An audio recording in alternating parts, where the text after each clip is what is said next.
Hello, जय हिंद बच्चों। आप लोग कैसे हो? मुझे उम्मीद है कि आप लोग ठीक होंगे। अभी आप लोगों का हिंदी का एग्ज़ाम खत्म हुआ और मुझे उम्मीद है कि आप लोगों का हिंदी का एग्ज़ाम बहुत ही बेहतर से गया होगा, बहुत अच्छे से गया होगा, क्योंकि हिंदी का मैंने क्वेश्चन पेपर देखा, काफ़ी इजी था। जिन बच्चों ने लिखा होगा, जिन बच्चों ने किया होगा, उन्हें काफ़ी अच्छा नंबर स्कोर किया होगा। अब इसके बाद आपकी बारी है, क्या है? इंग्लिश का पेपर। इंग्लिश का पेपर आपको कितने तारीख को है? 24 फरवरी को है। अब हम बात करेंगे इंग्लिश के कुछ इंपॉर्टेंट क्वेश्चन के बारे में। अगर आपको होना है, टॉप करना है, सेक्शन डी से 40 में 40 नंबर पूरे पाने हैं, तो आपको इस वीडियो को पूरा लास्ट तक देखना होगा, क्योंकि आज हम उन टॉपिक्स के बारे में बात करेंगे जो बहुत ही इंपॉर्टेंट है। कि अगर कोई क्वेश्चन आपके पेपर में आ जाता है और आपके उस क्वेश्चन का आंसर आपको पता नहीं है, तो कैसे लिखेंगे, क्या करेंगे कि उस क्वेश्चन का आंसर एकदम सही से, एकदम एक्यूरेट लिख पाए। तो आज हम कुछ इंपॉर्टेंट क्वेश्चन के बारे में भी बात करेंगे और उन ट्रिक्स को भी बताएंगे जो आप क्या कर सकते हैं, एग्जाम में फॉलो कर सकते हैं। ठीक है, तो देखिए, सेक्शन डी में आपका जो होगा, सेक्शन डी से आपका 40 नंबर मिलेगा। सेक्शन डी में सारे 60 आंसर होंगे। पहले बता देता हूँ, 60 आंसर अगर आपकी प्रोज की बात किया जाए तो 4 दिए रहेंगे, जिसमें से आपको 2 करना रहेगा 8 नंबर का। लॉन्ग आंसर की बात करें प्रोज से, तो सिर्फ 2 दिए होंगे, जिसमें से 1 करना रहेगा, वो भी 7 नंबर का। ठीक है, और उसके बाद पोइट्री से आपका क्या है कि नंबर आएगा। फिर सप्लीमेंट्री से अगर बात करें तो सप्लीमेंट्री से भी 60 क्वेश्चन दिए होंगे, 4, जिसमें से 2 करना है 8 नंबर का। और उसके बाद फिर लॉन्ग दिए होंगे, इसमें भी कह रहा है कि इसमें भी लॉन्ग दिए होंगे 2, 1 करना है तो कितने नंबर का रहेगा? 7 नंबर का। तो 8 7 15 और 8 7 15, 15 15 कितना हो जाएगा आपका? 30। बचा 10 नंबर, तो 10 नंबर आपका क्या आएगा? पोइट्री से क्वेश्चन आएगा। ठीक है, तो ये इंपॉर्टेंट क्वेश्चन है, आज हम इसके बारे में डिस्कस करेंगे। जो भी क्वेश्चन हैं, इंपॉर्टेंट क्वेश्चन है, उनके बारे में डिस्कस करेंगे। यह भी बात करेंगे जैसे कोई क्वेश्चन आ जाएगा तो हम उसे कैसे लिखेंगे एग्जाम में। ठीक है, तो चलिए पहले हम बात करते हैं। क्वेश्चन दिया गया है, जैसे आपका लिखा है, कह रहे हैं कि व्हाट इज बुलेटिन बोर्ड। हम क्वेश्चन आंसर दोनों के बारे में बात करते हुए चलेंगे। व्हाट वाज द, लिखा है what was the bulletin board, लिखा है कि what was the bulletin board. Bulletin board क्या था? बुलेटिन बोर्ड क्या था? How was it important. ठीक है, ध्यान देना, इट इम्पॉर्टेंट। अब ये क्वेश्चन है, पहले तो समझ लो ये कि जैसे ये क्वेश्चन आपका लिखा है, अब आपको पेपर में कैसे समझ में आएगा कि ये क्वेश्चन कह क्या रहा है, क्योंकि वहां पे तो आपको हिंदी बताने वाला कोई होगा नहीं, यहाँ पे हम आपको हिंदी बता दे रहे हैं। ध्यान देना, तब क्या करना है, एक एक वर्ड का आप हिंदी निकालोगे, टूटा फूटा तो निकाल ही लोगे। अगर आपको बेहतर निकालने आता है तो अच्छी बात है, क्योंकि क्लास 12th में है तो आपको हिंदी तो निकालने तो आना ही चाहिए, क्योंकि 12th के बच्चों को इंग्लिश पढ़ना और उसके साथ साथ हिंदी निकालना बहुत ही परफेक्ट बात है। ठीक है, तो ध्यान देना, आप क्या करोगे, कह रहा है कि वाट मतलब क्या, वाज मतलब था, the bulletin board. Bulletin board का मतलब आपको समझ में ही आता है, जिसपे सूचना पट्ट लिखा जाता है उसे बुलेटिन बोर्ड कहते हैं। क्या था? हाउ वाज इट इम्पॉर्टेंट, और यह कैसे महत्वपूर्ण था। अब आप सोचोगे, दिमाग लगाओगे कि अच्छा बुलेटिन बोर्ड क्या था, तो बुलेटिन बोर्ड क्या था, क्या था उस क्वेश्चन, उस टॉपिक में क्या था, कुछ तो हिंदी में पहले सोच लो कि बुलेटिन बोर्ड क्या था। कि भैया जो बुलेटिन बोर्ड था, उस दिन हमने देखा था स्कूल में बहुत भीड़ लगी थी। क्या था? बुलेटिन बोर्ड पे बहुत भीड़ लगी थी, और यह वही बुलेटिन बोर्ड है जिसपे हमारे क्या है, महत्वपूर्ण सूचनाएं आया करते थे। इतना ही तो आंसर था। इसमें लिखोगे क्या, क्या लिखोगे?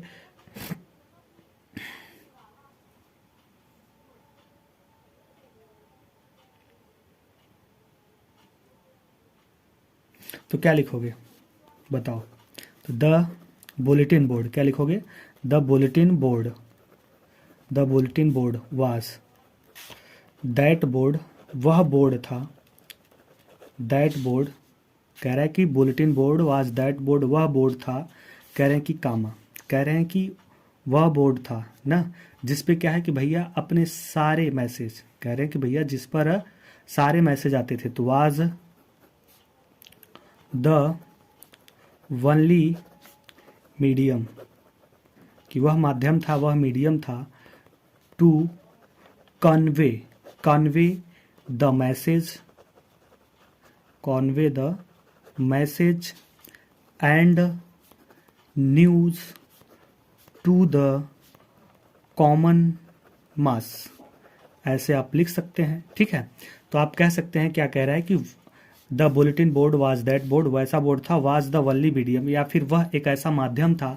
ठीक है, एक ऐसा माध्यम था, साधन था, एक ऐसा माध्यम था कि भैया इसको काट सकते हो ऐसे, द बुलेटिन बोर्ड वाज यहाँ से भी काट लो, ऐसे लिख लो, the bulletin board was the only medium, एक ऐसा माध्यम था टू कन्वे द मैसेज। कह रहे हैं कि जो भैया क्या होता है कि मैसेज, आम मैसेज, कह रहे हैं कि कन्वे द मैसेज, कह रहा है कि आम जो संदेश था, एंड न्यूज मतलब समाचार था, टू द कॉमन मास, कह रहे हैं कि जो भैया समाचार था, कह रहे हैं कि जो समाचार देने का, और कॉमन मास मतलब क्या होता है, जनमानस, मतलब कि मनुष्य को मनुष्यों को कह रहे हैं कि संदेश देने का क्या था, एकमात्र वह साधन था। और फिर लिख सकते हो, कह रहे इट वाज इंपॉर्टेंट, कह रहे हैं कि भैया ऐसे भी लिख सकते हो, और इट वाज क्या था, इंपॉर्टेंट, आगे पूछा है इट वाज इंपॉर्टेंट, यह महत्वपूर्ण क्यों था, इट वाज इंपॉर्टेंट, कह रहे हैं कि it was important because it was the only mode of communication between the official and the public. अब ये हो गया आपका आंसर। तो आप इस तरीके से लिख लेंगे तो पूरा आपका कितने नंबर मिल जाएगा, 4 नंबर का एक क्वेश्चन रहेगा, 4 नंबर मिल जाएगा कि bulletin board was the only medium to convey the message and news to the common mass, और it was important because it was the only mode, सिर्फ यही एक माध्यम था, ऑफ द कम्युनिकेशन मतलब क्या है कि संचार, यानी कह रहे हैं कि भैया संचार का सिर्फ यही एक माध्यम था, between the official and the public और जो ऑफिशियल्स लोग थे उनके बीच क्या है कि बातें चीतें करने का सिर्फ यही एक क्या था भैया, माध्यम था, मीडियम था। ठीक है, नेक्स्ट क्वेश्चन जैसे ले लिया जाए, हमने पहला चैप्टर से ही बात करें कि भैया एम हेमल ने कह रहा है कि भैया वाट कह दिया जाए, वाट वाज एम हेमल, कह रहा है कि what was M Hamel said about his language. कह रहा है कि दूसरा क्वेश्चन है कि what was M Hamel said about his language, M Hamel ने अपने लैंग्वेज के बारे में क्या कहा था। ये बहुत ही क्वेश्चन है, यानी बहुत ही इंपॉर्टेंट क्वेश्चन है, ये इंपॉर्टेंट क्वेश्चन है। कह रहा है कि व्हाट वाज एम हेमल, कह रहा है कि एम हेमल, कह रहा है कि what was M Hamel said about his language, उन्होंने अपने लैंग्वेज के बारे में क्या कहा था। एम हेमल ने अपने क्या है कि भाषा के बारे में महत्वपूर्ण बातें क्या कही थी, कि व्हाट मतलब क्या, वाज एम हेमल से मतलब कहा था अबाउट हिज लैंग्वेज। तो ये बहुत छोटा सा आंसर है। एम हेमल ने क्या कहा था कि जो हमारी भाषा है वो सबसे सुंदर और क्या है, सबसे तरक्की भाषा है। ठीक है, और इसे आगे कह रहे हैं कि और भैया उसने कहा था, क्या कहा था, कह रहे हैं कि इस भाषा की क्या करना चाहिए, हमें अपने बीच में रक्षा करना चाहिए, तो यही कहा था।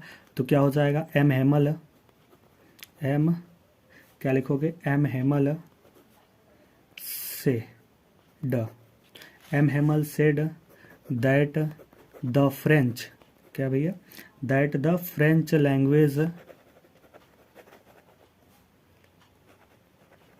That the French language was the most beautiful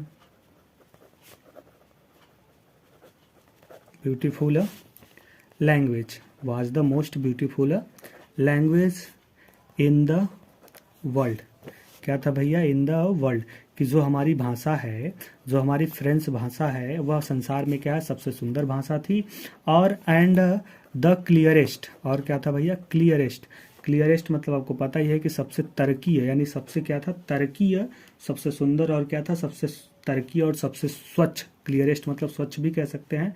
and the most logical, logical का मतलब क्या हो जाएगा आपका, तरक्की। तो कह रहे हैं कि एम हेमल ने कहा कि जो हमारी भाषा है वो सबसे सुंदर है, बस इतनी चीज़ ध्यान रखना कि हमारी जो भाषा है वो सबसे सुंदर है कहाँ, संसार में, और क्लियरेस्ट है, और क्या है, मोस्ट लॉजिकल है। तो हमें मेन टॉपिक को याद रखना है कि M Hamel said about his language that कि French language was the most beautiful language in the world and clearest and most logical, full stop.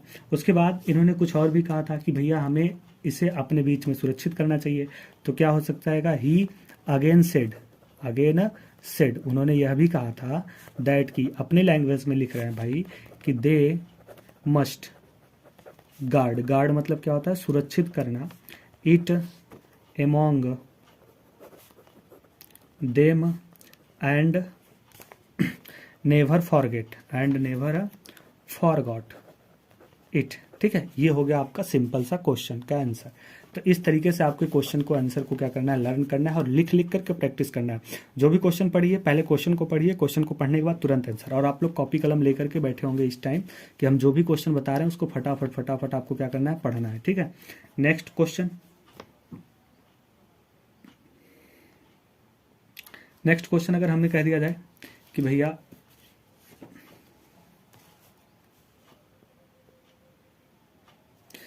What did M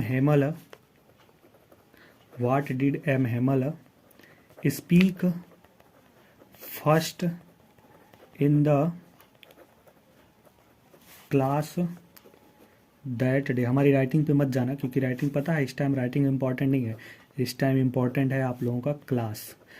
तो देखो, जिन बच्चों को इंग्लिश पढ़ने आता होगा, लिखने आता होगा, वो तो इस वीडियो को देख करके काफ़ी अच्छा लिख लेंगे, लेकिन जिनको अभी पढ़ने नहीं आता, लिखने नहीं आता, तो मैं कुछ तो इसमें कर नहीं सकता अभी फ़िलहाल, क्योंकि थोड़े से टाइम बचे हैं। आज आपका 19 तारीख है, 19 के बाद क्या हो जाएगा 20, फिर 21, फिर 22, फिर 23 और फिर 24 को आपका एग्ज़ाम है। तो 1 2 3 4 5 और 24 को भी मान लो आधा दिन बचा है, यानी 5.5 दिन है। अगर आप चाहो 5.5 दिन में बहुत सारे क्वेश्चनों को रट सकते हो, लिख सकते हो। एक दिन आप टाइम दे दो, जानते हो किस दिन, आज 19 है, आज पूरा दिन आपको सिर्फ क्या पढ़ना है, सेक्शन डी पढ़ना है। हम जो टॉपिक पढ़ा रहे हैं सिर्फ आपको आज के दिन कितना पढ़ना है, पूरा सेक्शन डी पढ़ना है। सेक्शन डी के अलावा कोई टॉपिक आज आपको पढ़ना ही नहीं है। फिर कल 20 आएगा तो हम 20 को क्या पढ़ाएंगे, सेक्शन बी पढ़ाएंगे, सेक्शन बी पढ़ाएंगे। फिर 21 को हम पढ़ाएंगे सेक्शन डी पढ़ाएंगे, सॉरी सेक्शन सी पढ़ाएंगे। और फिर 22 को ध्यान देना, फिर इन तीनों को कॉम्बिनेशन करके 1-2 मॉडल पेपर हल करा देंगे। फिर 23 को हम पूरा एक बार फिर से, 23 को एक बार हम फिर से आपको सारे टॉपिक को रिवाइज कर देंगे। और 24 को आप लोग रिलैक्स हो करके चले जाना एग्जाम देने, आपको एकदम पक्का कन्फर्मली अच्छे से एग्जाम जाएगा, ध्यान देना। ठीक है, चलो।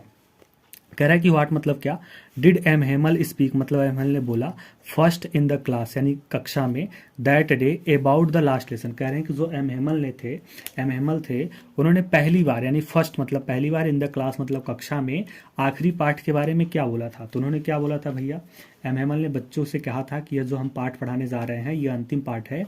क्यों अंतिम पाठ है, क्योंकि भैया जो एल्सास और लारियने से क्या है कि जो एल्सास और लारियने के स्कूल में अब क्या है सिर्फ जर्मन पढ़ाई जाएगी, और यह जर्मन से आदेश आया है और कल नए मास्टर क्या है यहाँ पर आ जाएंगे और यह आपका आज का आखिरी डेट है। तो ऐसा उन्होंने कहा था। तो क्या हो जाएगा, एम हेमल लिखोगे आप, सिंपली लिख सकते हो। देखो आधा क्वेश्चन का आंसर तो आपकी, सिर्फ आधे आंसर तो आपकी क्वेश्चन में छिपे हैं। एम हेमल स्पीक या स्पोक, कह रहे हैं कि M Hamel spoke first in the class that day. M Hamel ने भैया पहली बार कक्षा में बोला अबाउट द लास्ट लेसन अंतिम पाठ के बारे में, बिकॉज क्योंकि अब भैया उन्होंने ऐसा बोला, क्यों बोला कि देखो द ऑर्डर, कह रहे हैं कि भैया द ऑर्डर मतलब आदेश आया है, the order came from Berlin, the order came from Berlin कि भैया जो ऑर्डर आया है कहाँ आया है, बर्लिन से, टू टीच कि पढ़ाया जाएगा, क्या पढ़ाया जाएगा, वनली जर्मन। ठीक है, वनली जर्मन कहाँ पढ़ाया जाएगा, इन द स्कूल ऑफ, कहाँ पढ़ाया जाएगा, in the schools of Alsace and Lorraine. कह रहे हैं एल्सास एंड लेरिन, कह रहे हैं कि एल्सास इन द लेरिन के स्कूलों में। ठीक है, और फिर इसके बाद था क्या था, द न्यू मास्टर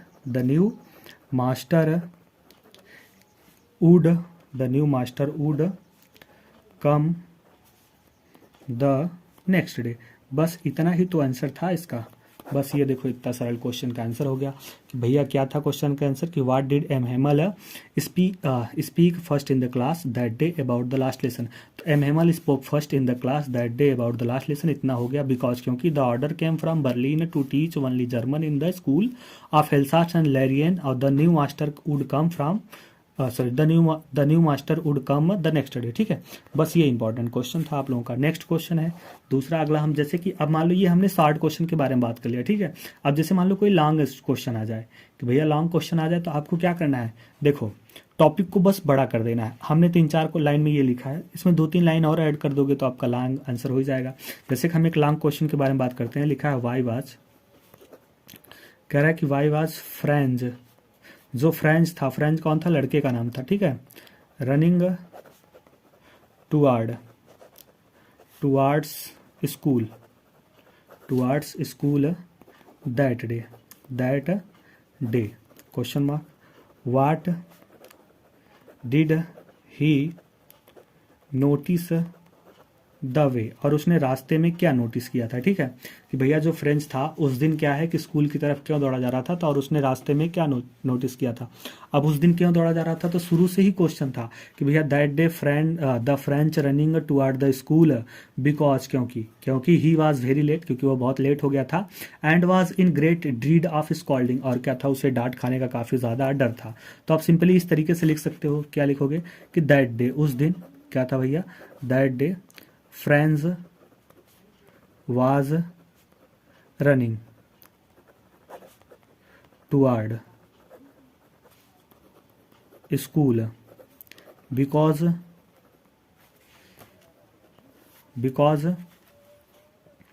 कह रहे हैं कि he was very late, कह रहे हैं कि भैया वह काफ़ी लेट हो गया था, एंड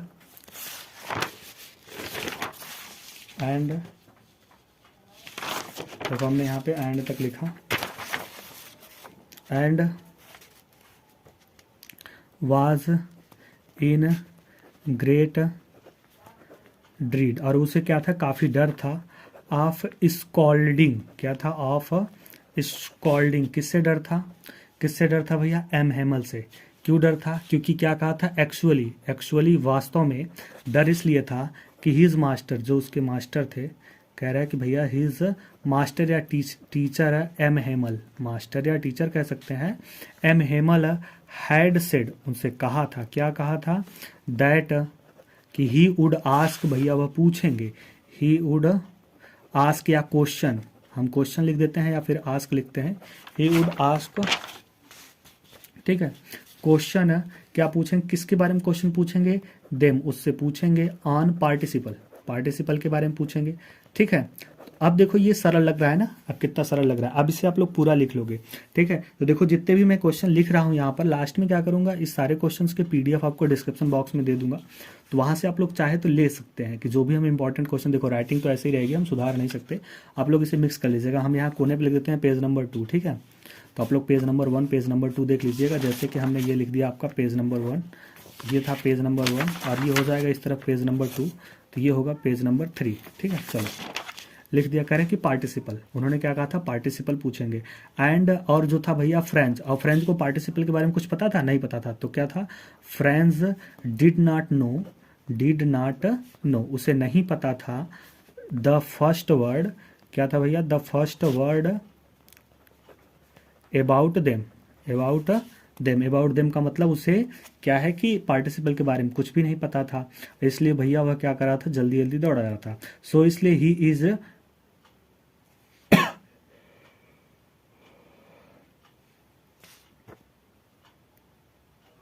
ठीक है। अब इतना हो गया, अब उसके बाद करें कि what did he notice during the way, भैया कि अब ये तो हो गया आपका, फिर कह रहे हैं कि व्हाट डिड द नोटिस वे, इसलिए दौड़ा जा रहा था क्योंकि वह क्या हो गया था, ही वॉज गेटिंग लेट, और क्या था, ही वॉज गेटिंग लेट, और वह क्या हो गया था, देरी हो गया था, गेटिंग लेट, यहाँ लास्ट में लिख सकते हो, ठीक है। अब नेक्स्ट इसी में अगला टॉपिक कह रहा है कि व्हाट डिड द नोटिस वे, उसने रास्ते में क्या नोटिस किया, तो उसने रास्ते में क्या नोटिस किया था कि भैया उसने रास्ते में नोटिस किया था कि जो चिड़िया थी वह चहचहा रही थी, और जो क्या थे कि पीछे खुले मैदान में जो प्रिसियन के क्या थे, सैनिक थे, वह अभ्यास कर रहे थे, और वह इन सब चीज़ों से, यानी कह रहे हैं कि पार्टिसिपल के नियमों से यह सारा चीज़ आकर्षक लग रहा था, और इसलिए क्या किया था, फिर क्या किया भैया, ये सारी चीज़ें उसको आकर्षित लग रही थी, इसलिए वह क्या कर रहा था, रास्ते में वहाँ पे क्या है कि उसे देखने के लिए बैठ गया था, तो यही था। तो आप लिख सकते हो इन द वे, ठीक है, in the way he notice. तो कुछ क्वेश्चन आपको अपने से भी लिखना पड़ेगा, जो सरल होंगे, जो इजी होंगे, हम बता देंगे कि क्वेश्चन इंपॉर्टेंट है। Birds chirping at the edge of wood, कि भैया जो चिड़िया थी वह कहाँ चहचहा रही थी, जंगल के किनारे पर, ठीक है। और द प्यू, कह रहे हैं कि द प्रीसियन, कह रहे हैं कि पर्सियाई या फिर प्रीसियन कह सकते हो, जो पर्सियाई थे, पर्सियाई जो सोल्जर थे, जो पर्सियाई सोल्जर थे, ड्रिलिंग क्या कर रहे थे भैया, drilling in the open field, क्या कर रहे थे, ओपन और फील्ड, ओपन फील्ड मतलब क्या कर रहे थे भैया, खेतों में क्या कर रहे थे, वो प्रैक्टिस कर रहे थे ऑफ ब्लैक ऑफ द स्वमिल, स्वमिल, ठीक है, ये हो गया। अब ये हो गया, और कह रहे हैं कि एंड लिख सकते हो इसी में, it was all more tempting, यह सभी चीजें आकर्षित थी, क्या थी भैया, more tempting than the participle, than the participle से क्या था, यह सारी चीजें आपकी क्या थी, आकर्षक थे, ठीक है, यह सारी चीजें आपकी क्या थी, आकर्षक थी। अब इतना लिख दोगे भाई, देखो ये पूरा हो गया, उधर भी हमने पूरा लिख दिया, तो आपको 7 नंबर कितना लोगे, 7 नंबर में आपको क्या है, मिल जाएगा, ठीक है। नेक्स्ट क्वेश्चन ये था, एक क्वेश्चन और इसी में देते हैं, वो आपको खुद से पढ़ना है, मैं हिंदी बता देता हूँ कि what was the scene, what was the scene, करें what was the scene inside the class, what was the scene inside the class when French reached to the school, ठीक है, जब फ्रेंच स्कूल पहुंचा तो उस समय स्कूल की क्या स्थिति थी, क्या दशा था, ये आपको लिखना है, ठीक है, कि भैया ये क्वेश्चन इंपॉर्टेंट है, इसे आपको खुद से लिखना है कि क्या था, जब भैया वह स्कूल पहुंचा तो कैसी स्थिति थी, उन्होंने देखा कि रविवार की तरह सारा स्कूल शांत था और खिड़कियां खुली थी, और जितने भी उसके सहपाठी थे वो अपने स्थान पे बैठे थे, और एहमल अपनी क्या थी, बाएं हाथ में डरावनी छड़ी लेकर के वह इधर से उधर पीछे की ओर चल रहे थे, और जो पीछे की कुर्सियां थी वो पूरा भरी हुई थी, क्या है कि वह भरी हुई थी, ठीक है, और उस दिन एम हेमल क्या थे कि एकदम सुंदर सा कपड़ा पहने थे, और उन्होंने देखा कि जो पीछे की कुर्सियां थी वो भरी हुई थी, और गांव के सारे बुढ़ाने जो बूढ़े हाउसर थे, भूतपूर्व मेयर थे, भूतपूर्व जो पोस्ट मास्टर थे, वो सारे लोग आकर के क्या थे, शांति से बैठे थे, ठीक है, ऐसा उस दिन का सीन था। ये हो गया आपका क्वेश्चन, लेसन नंबर 1 के कुछ इंपॉर्टेंट क्वेश्चन, ठीक है, ये आपके लेसन नंबर 1 के जितने इंपॉर्टेंट क्वेश्चन थे पेपर में पूछ सकता है, हमने बता दिया। और इंपॉर्टेंट क्वेश्चन हो गए तो नेक्स्ट जब हम वीडियो लाएंगे तो कुछ उसमें बताएंगे। तो आज सिर्फ हम आपको किसके बारे में बता रहे हैं, सेक्शन डी के बारे में, जो आपका टोटल कितने नंबर का होता है, 40 नंबर का। उसके बाद जब नेक्स्ट क्वेश्चन आता है तो हमारा क्या आता है, लास्ट स्प्रिंग। अब लास्ट स्प्रिंग में भी कुछ इंपॉर्टेंट क्वेश्चन है, जैसे कि हम पहले क्वेश्चन के बारे में बात कर लेते हैं कि भैया जो पहला क्वेश्चन है, कह रहे हैं कि वाई डिड जो एनीस जंग थे, कह रहे हैं कि वाई डिड एनीस जंग, जो एनीस जंग थे, आस्क साहब, उन्होंने आस्क साहब, उन्होंने क्या किया था, साहब से पूछा अबाउट द स्कूल और what was, correct, what was its impact on साहब, और इसका साहब पे क्या प्रभाव पड़ा, ठीक है। तो वाई डिड एनीस जंग आस्क साहब, एनीस जंग से साहब ने क्यों पूछा, सॉरी, एनीस जंग ने साहब से क्यों पूछा स्कूल के बारे में, और इसका प्रभाव साहब पे क्या पड़ा। तो क्या पूछा था भैया कि उसने पूछा था,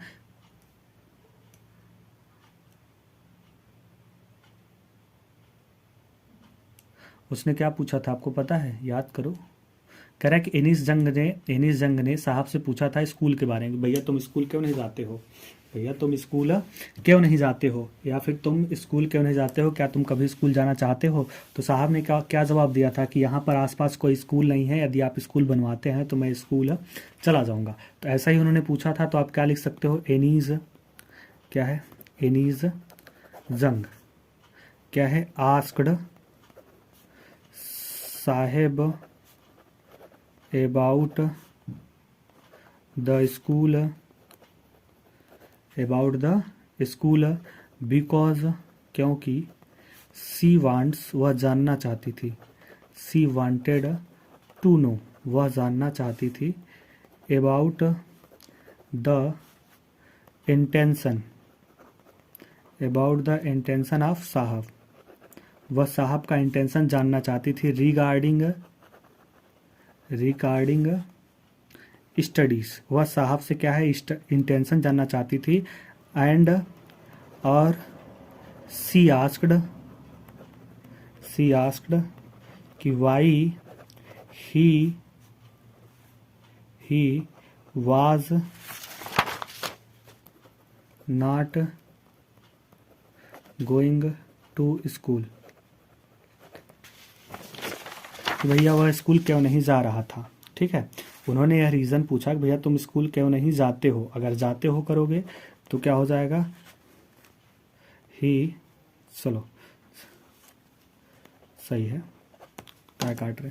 तो देखो कह रहे एनिस जंग आस्क्ड साहब अबाउट द स्कूल, कह रहे हैं कि एनिस जंग ने क्या है कि साहब से स्कूल के बारे में पूछा, बिकॉज क्योंकि सी वांटेड टू नो, वह जानना चाहती थी अबाउट द इंटेंशन ऑफ साहब से रिगार्डिंग स्टडीज, कि साहब की जो पढ़ाई लिखाई के प्रति क्या है इरादा है वह कैसा है। और एंड सी आस्क्ड, उन्होंने यह भी पूछा कि why he was not going to school, कि वह स्कूल क्यों नहीं जा रहा है। ठीक है, इसके बाद साहब ने क्या जवाब दिया था, साहब का इस पर क्या इम्पैक्ट पड़ा था ना, साहब पर इसका क्या इम्पैक्ट पड़ा था। तो भैया तो क्या हो जाएगा, इट्स इम्पैक्ट ऑन साहब, ठीक है, वाज दैट कि he immediately got ready to join the school, की वह स्कूल जाने को तुरंत तैयार हो गया था। ठीक है, ये आपका क्वेश्चन हो गया, ये एक क्वेश्चन हो गया। दूसरा क्वेश्चन आपको पूछता है कि वाई डिड साहब, कह रहा है why did Saheb and other rag pickers not wear chappal. भैया उन्होंने पूछा था उन सभी लड़कों से कि तुम लोग चप्पल काहे नहीं पहने हो, और फिर ये भी था कि what excuse did they give for it, और इसके लिए उन्होंने क्या एक्सक्यूज दिया, क्या कारण बताया। तो देखो कह रहा है कि वाई डिड साहेब, कह रहा है कि देखो थोड़ी थोड़ी गलतियां यहाँ पे हैं, तो उस गलतियों को थोड़ा सा नज़रअंदाज करना, क्योंकि भाई लिखने में थोड़ी गलतियां हो जा रही है। कह रहा है why did Saheb and other rag pickers not wear chappal, कह रहे हैं साहब और उसके भाई लोग क्या है चप्पल क्यों नहीं पहने थे। फिर what excuse did they give for it, और उन्होंने इसके लिए क्या किया था। तो साहब और उनके भाई लोग जो थे चप्पल क्यों नहीं पहने थे, क्योंकि वे नंगे पैर घूमने का क्या था वहाँ पर रिवाज था, और वे चप्पल पहनना क्या है पसंद नहीं करते थे। या फिर उन्होंने कहा कि जो हमारी माँ थी वह टाड़ पर से उतार करके हमें चप्पल नहीं दी, बस यही उन्होंने कहा था। तो आप लिख सकते हो, क्या लिख सकते हो, Saheb and other rag pickers did not wear chappal because, क्योंकि इट्स देयर ट्रेडिशन, यह उनकी क्या थी भैया परंपरा थी। कहा गया था ना कि it's their tradition to wander, घूमने की विदाउट चप्पल, क्या था विदाउट चप्पल, बिना चप्पलों की है। फिर बियर फुट लिख सकते हो, सिंपल सी, का इतनी बड़ी में नहीं लिखोगे, बियर फुट मतलब बिना चप्पलों की। और भैया दे डिड नॉट, सॉरी ये मत लिखो। फिर कह रहा है कि एक्सक्यूज डिड दे गिव, तो दे एक्सक्यूज्ड, उन्होंने क्या किया था कारण बताया था, दैट की देयर मदर, जो उनकी माँ थी, their mother did not give them for the shelf. ठीक है, ये क्वेश्चन था आपका कि भैया Saheb and other rag pickers did not wear chappal because, क्योंकि इट्स देयर ट्रेडिशन, वह उनकी परंपरा थी, टू वांडर बियर फुट, और वह क्या है बिना चप्पलों के घूमते थे। और they excuse that their mother did not give them for the Saheb, कह रहे हैं कि भैया उन्होंने क्या किया था, sorry they did not give them for self, कह रहे हैं कि वो जो उनकी माँ थी, उनकी माँ ने अटारी पर से उतार करके, यानी अलमारी पे जिस स्थान पे रखा था वह उतार करके वहाँ उन्हें नहीं दी। अब नेक्स्ट क्वेश्चन ध्यान देना क्या है, यह भी क्वेश्चन बहुत इंपॉर्टेंट है। लिखा है how many rag pickers, how many rag pickers, ठीक है, how many rag pickers used to live in Seemapuri, comma Delhi, question mark, how did they settled there, और वे वहाँ कैसे सेटल हुए थे। ठीक है, अब ये क्वेश्चन लिखा है। अगला क्वेश्चन है, कह रहा है कि how many rag pickers use to live in Seemapuri. कह रहे हैं कि कितने, क्या है कि भैया व्यापारी, रैक पिगर्स मतलब जो कूड़ा बीनने वाले थे, कितने कूड़ा बीनने वाले सीमापुरी के दिल्ली में रहने मतलब कि बीनने वाले रह रहे थे। भैया कह रहे हैं कि हाउ मैनी रैक पिगर्स, कितने कूड़ा बीनने वाले यूज टू लीव मतलब रह रहे थे इन सीमापुरी, सीमापुरी में, कहाँ, दिल्ली के। How did they settle there, और वे लोग वहाँ कैसे स्थापित हुए थे।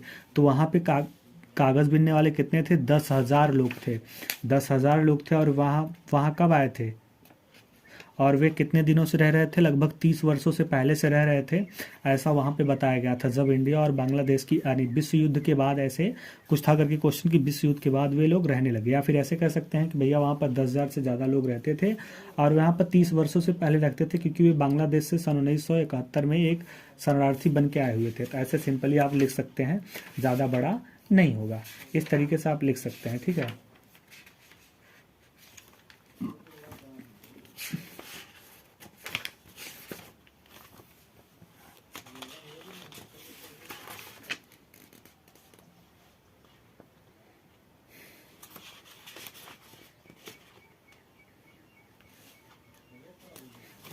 देखो हमने क्या कहा कि भैया जो रैक पिगर थे इन सीमापुरी, क्या है, सीमापुरी, सीमापुरी कहाँ, Seemapuri, comma Delhi,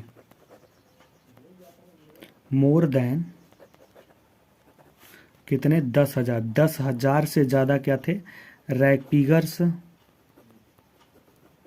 used to live in Delhi, sorry live, ठीक है, कितने लोग रहते थे वहाँ पर, 10,000। और कह रहे हैं कि they lived, they have lived, they have lived there, कह रहे हैं कि they had lived there for more than 30 years, मतलब लगभग कितने, 30 सालों से, 30 ईयर्स, लगभग वे 30 सालों से क्या कर रहे थे, वहाँ रह रहे थे।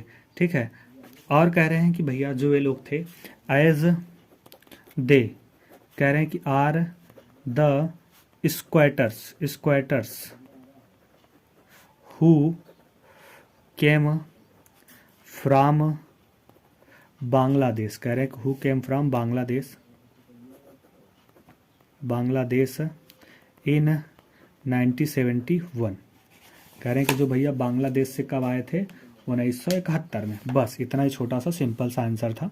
बस कि जो रैक पिगर थे वो लगभग 10,000 लोग रहते थे, और वे सब कहाँ से आए थे, स्क्वाटर्स के रूप में, मतलब शरणार्थी के रूप में वे लोग क्या करते थे, आए थे, क्या है, सीमापुरी में रह रहे थे, कब, बांग्लादेश से 1971 में। ठीक है, ये हो गया क्वेश्चन पेज नंबर 4। तो ये आपके कुछ इंपॉर्टेंट क्वेश्चन है। ठीक है, अब ऐसे ही आपको क्या करना है, सारे क्वेश्चंस को प्रैक्टिस करना है, लिख करके। 2 हमने बता दिए, नेक्स्ट देखते हैं।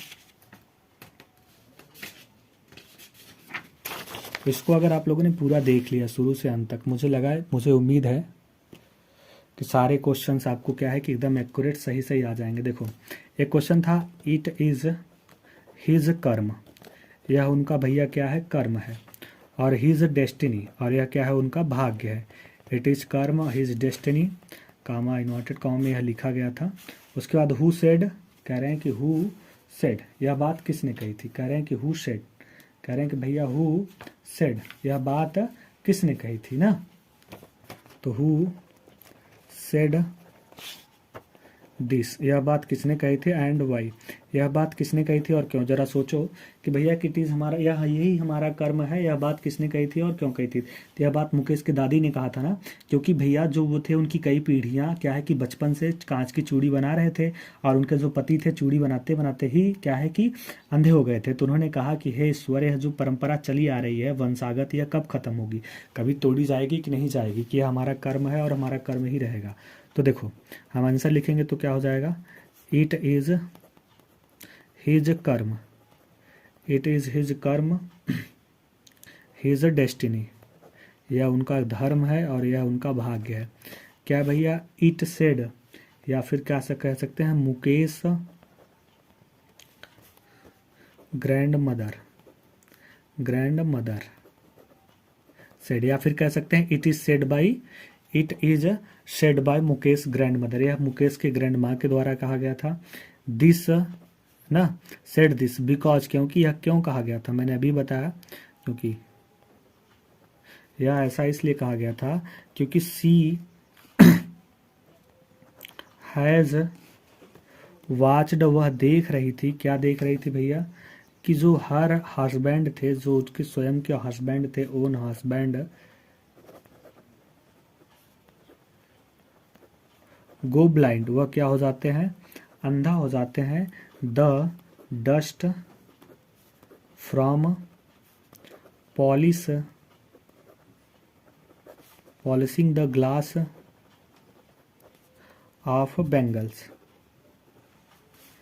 कह रहे हैं कि बैंगल्स, तो भैया जो कांच की चूड़ियों का जो धूल था उसकी वजह से वह पूरे क्या हो जाते हैं, अंधे हो जाते हैं। इसलिए उसके पति ने कहा था कि भैया यह क्या है कि हमारा डेस्टिनेशन है, भाग्य है, यही हमारा कर्म है, और यह बात मुकेश की दादी ने कहा था। एक क्वेश्चन और है जो इम्पोर्टेंट है कि व्हाट डज, इसे आप खुद से पढ़ोगे, मैं नहीं बता रहा, बस समझा दे रहा हूँ हिंदी में, इसे आपसे खुद से लिखो, क्योंकि अगर मैं हर एक क्वेश्चन को लिखने लग जाऊंगा तो बहुत लंबा वीडियो हो जाएगा। तो आप लोग कॉपी कलम लेके बैठे ही होंगे, आप लोग को क्या करना है, इन सारे क्वेश्चंस को जितने हम बता रहे हैं, इसे आज सिर्फ 19 तारीख को सिर्फ सेक्शन डी के बारे में फोकस करना है, सेक्शन सी में जाना ही नहीं है, सेक्शन सी और कुछ क्वेश्चन करने ही नहीं है, सिर्फ सेक्शन डी को आज मजबूत करो, ठीक है, सिर्फ आज सेक्शन डी को मजबूत करना है, इसके अलावा कुछ नहीं करना है। देखो अगर हमारी बात मानते हो तब, और नहीं मानते हो तो कोई बात नहीं, आपके पास कई दिन का टाइम है, हमने बता दिया। तो आज सिर्फ आपको क्या है, सेक्शन डी सिर्फ मजबूत करना है, फिरोजाबाद ना। अब ध्यान देना इसमें क्या कह रहा है, कह रहा है कि what does the bangle symbolise, कह रहे हैं कि भैया जो चूड़ियां थी वो किसका प्रतीक थी, कह रहे हैं कि what does bangles symbolise, what is the role of bangles makers of Firozabad, कि जो भैया चूड़िया थी वह किसका प्रतीक थी और चूड़िया बनाने वालों का क्या भूमिका था। तो चूड़िया फिर क्या थी, सुहाग की प्रतीक हुआ करती थी, कि the bangle symbolise in Indians women सुहाग, और फिरोजाबाद की जो चूड़ी बनाने वाले थे वे देश के क्या थे, सर्वाधिक चूड़ी का उत्पादक देश था, और वह चूड़ी को संपूर्ण संसार में बेचते थे। ठीक है, ये क्वेश्चन हो गए। एक क्वेश्चन इसमें मैं आपको लॉन्ग दे देता हूँ, बहुत इंपॉर्टेंट क्वेश्चन है कि भैया कि हु आज मुकेश, मुकेश कौन था, उसे आपको खुद से पढ़ना है, मैं बता देता हूँ।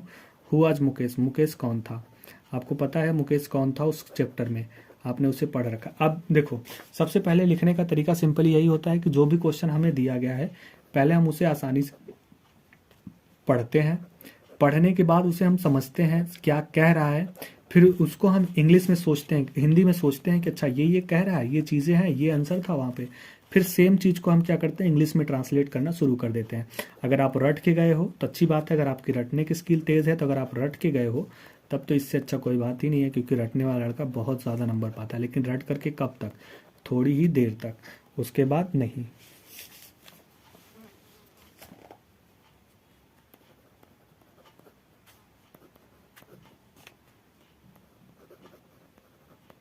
ठीक है, देखो कह रहे कि हुआ मुकेश, मुकेश कौन था, कह रहे कि what did he want to do he in his life, वो अपने जीवन में क्या करना चाहता था, और what did he not want to follow, और वह किस चीज़ का अनुसरण नहीं करना चाहता था।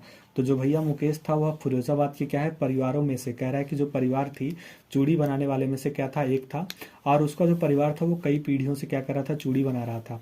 ठीक है, और चूड़ी बनाने के यानी कह रहे हैं कि जो उनका परिवार था कई महीनों से क्या है, चूड़ी बना रहा था, और उनके परिवार का जो स्वाभाविक कार्य था वो क्या था, चूड़ी बनाना था। परंतु जो मुकेश की क्या थी, इच्छा थी, वह क्या थी भैया, एक मोटर मैकेनिक बनने की, लेकिन वह मोटर चलाना नहीं जानता था, और अपने क्या है कि अपने ये जो क्या है कि एम्बिशन को पूरा करने के लिए वह कड़ी मेहनत कर रहा था। ठीक है, वह कड़ी ही मेहनत कर रहा था, बस इतना ही तो था। नेक्स्ट क्वेश्चन के बारे में हम बात करते हैं। अगला क्वेश्चन था, ये दो चैप्टर की हमने बात कर ली, लास्ट स्प्रिंग और क्या है, लास्ट लेसन। अगला है डीप वाटर। अब डीप वाटर से जो क्वेश्चन पूछेगा इंपॉर्टेंट, देखो एक क्वेश्चन बहुत ही इंपॉर्टेंट है डीप वाटर से, कि पूछ सकता है कि वेयर वाज द पूल। अगला क्वेश्चन है वेयर वाज द पूल, कह रहा है कि where was the pool and, कह रहा है कि where was the pool and what opportunity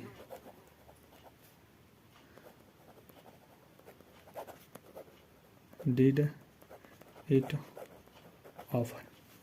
ये क्वेश्चन है, कह रहा है कि where was the pool, pool कहाँ स्थित था, जो YMCA पुल था वह कहाँ स्थित था, वह क्या था, याकिमा नदी पर स्थित था। और वह किस चीज़ की अपॉर्चुनिटी देता था, वह क्या है, तैराकी सीखने का अवसर प्रदान करता था ना। इतना सिंपल है, इसे आप लोग खुद से पढ़ लोगे कि भैया कि जो क्या था, द पुल था was at the YMCA in Yakima river और it was offering to the opportunity to know swimming. क्या है कि टू नो स्विमिंग, या स्विमिंग सीखने का क्या करता था, अपॉर्चुनिटी देता था। अगला है कि how deep was pool, how deep was the pool, pool कितना गहरा था, how deep was the pool. और what was there inside the water. और कह रहे हैं भैया जो पानी के अंदर क्या था, गहरा कितना था, कह रहे हैं कि वाट वाज देयर इनसाइड, कह रहे हैं कि उसके अंदर पानी कितना गहरा था। ठीक है, तो पूल क्या था, पूल आपको पता है कि तालाब के अंदर क्या है कि कितना गहरा था, यानी तालाब कितना गहरा था, वह पानी के अंदर क्या था, कि भैया how deep was the pool, तालाब कितना गहरा था। और what was there inside the water, पानी के अंदर क्या था, तो जो तालाब था वो 9 फीट गहरा था और उसके अंदर क्या था, सिर्फ पीला पानी था, पीले पानी के सिवाय कुछ भी नहीं था। और हर तरफ केवल क्या था, पानी ही पानी था। बस इतना ही तो आंसर था, नॉर्मल छोटा सा। ये पेज नंबर आपका 5 हो गया। ठीक है, इन सारे को हम PDF बना करके दे देंगे, आप लोग क्या करिएगा, उसे लिख लीजिएगा, नोट कर लीजिएगा। ठीक है, नेक्स्ट क्वेश्चन पे आते हैं। ये हो गया। अब कह रहा है कि भैया ये क्वेश्चन बहुत इंपॉर्टेंट है कि what terrorised Douglas what was its effect on him, what was its effect on him, कि उस पर क्या प्रभाव पड़ता है। ठीक है, तो ध्यान देना। कह रहे हैं कि वाट टेरर साइज डगलस, कह रहे हैं कि जो भैया डगलस के अंदर कौन सा भय पकड़ लिया था और उस पर क्या प्रभाव पड़ा था। तो डगलस का डर क्या था, पानी का डर था उसके अंदर। और यह कब हुआ था, जब एक टाइम वह बहुत छोटा था तो उसके पिता उसे क्या लेके गए थे, बाहर टहलाने। तो जब टहलाने ले गए थे तो वो क्या है कि जो वो था, समुद्र के पानी का लहर आया और उसे क्या किया था, डुबा ले गया था। तभी से उसके अंदर क्या था, डर था। ठीक है, तो उसका क्या प्रभाव पड़ा था, इसे हम लिख सकते हैं। तो आप लोग लिख ही लोगे, ये इंपॉर्टेंट क्वेश्चन था, ये बहुत ही इंपॉर्टेंट क्वेश्चन है कि भैया जो the terror was sized Douglas, कह रहे हैं कि the terror of water size Douglas, की जो डगलस के अंदर क्या था, डर था, वो क्या था, पानी का था। ठीक है, एक क्वेश्चन और है, ये हम इसे लिख देते हैं। What did the instructor to do train Douglas, कि भैया जो इंस्ट्रक्टर था वह डगलस को सिखाने के लिए क्या किया। तो उन्होंने क्या किया था, सबसे पहले उसके पेट पर क्या थी, एक रस्सी बांधी थी। और क्या है कि भैया उस रस्सी को क्या किया था, एक पुल से होकर के गुजरती थी। और वह रस्सी कह रहे हैं कि एक सिरा यानी जो पकड़ लिया और दूसरा सिरा उसके पेट में बांधा था ही। और क्या है कि क्या करता था, उस रस्सी से सिर्फ उसे आगे पीछे कई घंटों तक, कई सप्ताहों तक, कई दिनों तक, और लगभग ऐसे कितने 7 महीनों तक क्या किया, तब जा करके वह क्या किया था भैया, तैराकी सीखा था ना। तो देखो इसको लिख सकते हो कि द इंस्ट्रक्टर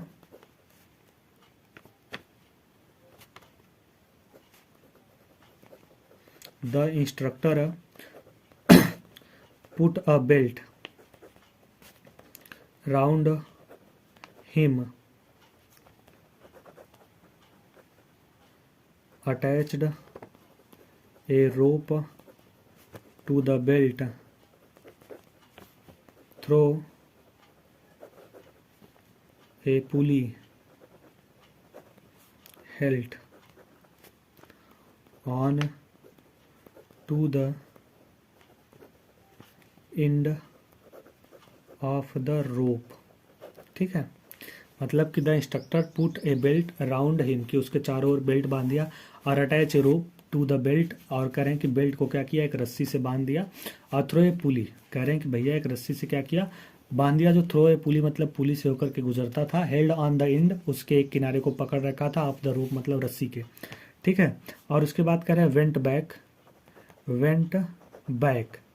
एंड फोर्थ, मतलब वह क्या करता था, आगे पीछे करता था।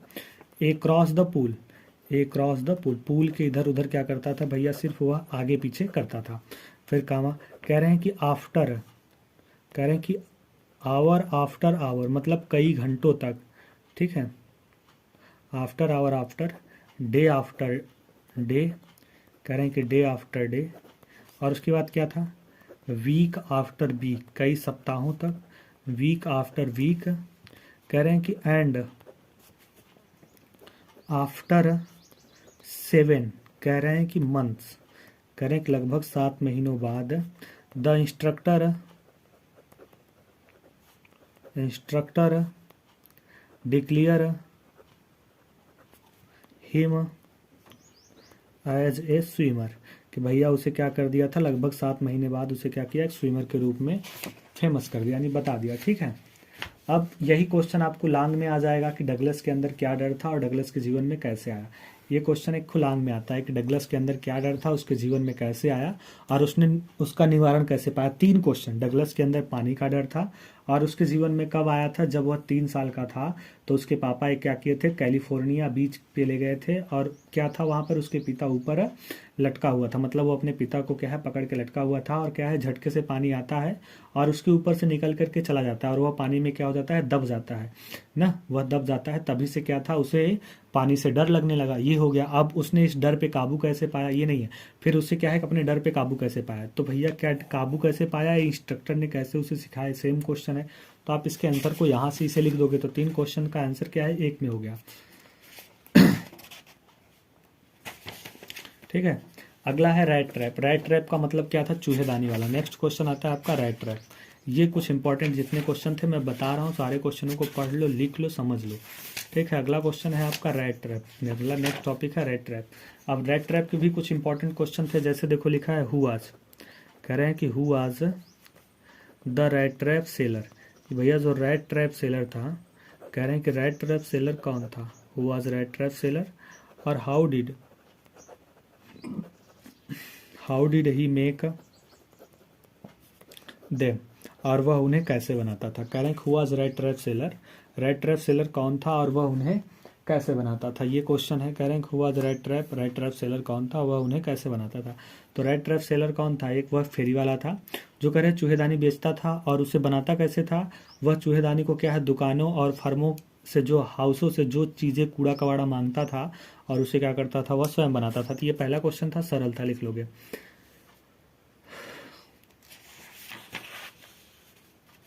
एक क्वेश्चन ये था कि what idea about the whole world. जितना तुम लोग डरते हो क्वेश्चनों को देख करके, उतना हार्ड क्वेश्चन थोड़ी आते हैं। देखो हम बता ही रहे हैं ना, सारे साल इजी तो क्वेश्चन है। हिज माइंड वंस, ठीक है, लास्ट में क्वेश्चन मार्क। अब कह रहा है कि देखो इसमें क्या कह रहा है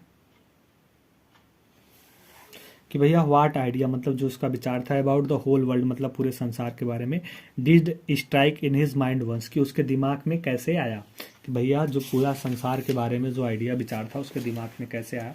तो भैया एक बार उसने क्या किया था, उसके दिमाग में संपूर्ण के बारे में विचार आया, क्योंकि जो सारी दुनिया है या जो समुद्र है, शहर है, गांव है, कह रहे हैं कि यह सब एक चूहेदानी के अलावा कुछ भी नहीं है। लोग कह रहे हैं कि लालच में आकर के इसमें क्या करते हैं, फंस जाते हैं। ठीक है, लालच में आकर के फंस जाते हैं और अपने अस्तित्व को क्या कर देते हैं, गंवा देते हैं। यह जो पूरी दुनिया है, संपत्ति, खुशी, आश्रय, भोजन, गर्मी, और कह रहे हैं कि भैया वस्त्र उसी तरह देती है जैसे कि एक चूहेदानी में क्या करता था, एक चूहे को क्या करता है, पनीर या फिर मांस, मछली देता है, जैसे ही चूहा उस भोजन की ओर लपकता था और वह क्या हो जाता था, उसमें फंस जाता था। ऐसे उसने अपनी बात कही थी। तो क्या कर सकते हो, बहुत ईजी तरीके से लिखोगे। तो कैसे लिखोगे, सिंपल, देखो, वंस इन हिज माइंड, एक बार उसके जो माइंड में था, वंस इन हिज माइंड, उसके जो भैया माइंड में था, क्या आया कि देयर स्ट्रोक, स्ट्रोक का सेकंड फॉर्म क्या हो जाएगा, stroke an idea about the whole world that की the whole world with its, कह रहे हैं विथ इट्स लैंड्स, इसकी जो भूमि है, एंड सीज मतलब जो समुद्र है, और कह रहे हैं इट्स सिटीज मतलब जो इसकी क्या थी, शहरें थी, एंड विलेज, और कह रहे हैं कि विलेज ना is nothing but a big rat trap. कह रहे हैं कि ज़्यादा कुछ नहीं का था भैया, क्या था, सिर्फ एक चूहेदानी है। ठीक है, कह रहे हैं कि ज़्यादा कुछ नहीं, सिर्फ एक चूहेदानी है। और कह रहे हैं कि इट हैज़, कह रहे हैं कि it has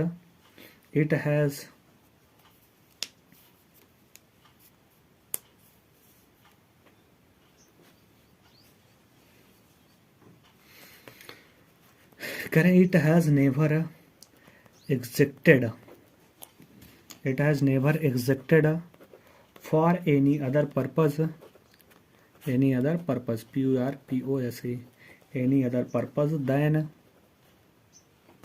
to set bits for people, for people. ध्यान देना क्या कह रहा है, कह रहा है कि ये जो सारी चीज़ें हैं, कह रहे हैं कि it has never existed any other purpose than to set bits of people. अब देखो ये जो सारी चीज़ें होती हैं, यह सभी जो चीज़ें क्या है, लालच हैं, और यह क्या करती हैं, एक वस्तु को यानी करें फंसाने को, करें बीट्स फॉर पीपल मतलब लोगों को क्या है, फंसाने के काम आती है। मतलब बिना किसी उद्देश्य के, बिना किसी पर्पज के, बिना किसी अस्तित्व के, यह लोगों को फंसाने के काम आती है। ठीक है, उसके बाद ध्यान देना, और कह रहे हैं कि भैया इट्स ऑफर, यह हमें क्या करती है, ऑफर करती है, यह हमें देती है। क्या ऑफर करती है, रीचेस मतलब धनी, ठीक है, जॉय मतलब खुशी, और क्या कह रहे हैं कि शेल्टर मतलब क्या है, छाया, शेल्टर मतलब छाया, एंड फूड, और क्या है, फूड, और फूड। और कह रहे हैं कि भैया फूड के बाद क्या है, हीट, कह रहे हैं कि हमें क्या देती है, वह गर्मी देती है। कह रहे हैं कि heat and clothes, clothing, exactly वैसे ही, ठीक वैसे ही, एज द रैट ट्रैप, कह रहे हैं जैसे कि चूहेदानी, ऑफर मतलब क्या करता है, ऑफर करता है, चीज़ मतलब क्या है, पनीर, एंड पॉर्क मतलब क्या है, मांस का टुकड़ा। ठीक है ना, यह सेम वैसे ही करता है, एंड एज सुन एज, और जैसे ही, कह रहे हैं कि एंड एज सुन एज, जैसे ही, एनीवन कोई भी, कह रहे हैं कि कोई भी, हिमसेल्फ मतलब स्वयं, कह रहे हैं कि कोई भी हिमसेल्फ, हिम सेल्फ, टेम्प्ड मतलब क्या होता है, लालच में पड़ता है या इसकी ओर आकर्षित होता है, तो टच द बेट, तो वह क्या हो जाता है, लालच में फंस जाता है। और कह रहे हैं कि it closes in on him, और वह अपने आप को क्या कर लेता है, बंद कर लेता है। ठीक है, तो यह चीजें उसके माइंड में आई थी। ठीक है, तो ये क्वेश्चन था, इंपॉर्टेंट था। अब नेक्स्ट क्वेश्चन के बारे में हम बात कर लेते हैं। देखो एक बहुत बड़ा क्वेश्चन है, लॉन्ग क्वेश्चन है कि भैया रेड ट्रैप कौन था, हु वाज रेड ट्रैप। ठीक है, ये क्वेश्चन मैं बता देता हूँ, लॉन्ग है, कि who was the red trap, कि रेड ट्रैप कौन था, red trap, who was red trap question mark, और what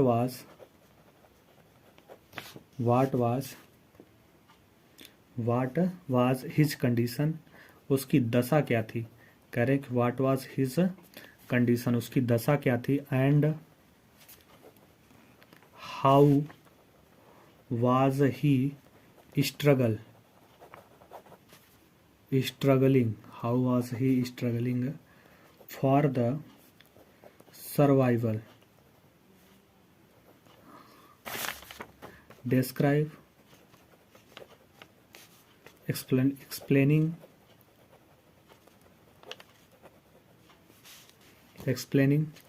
his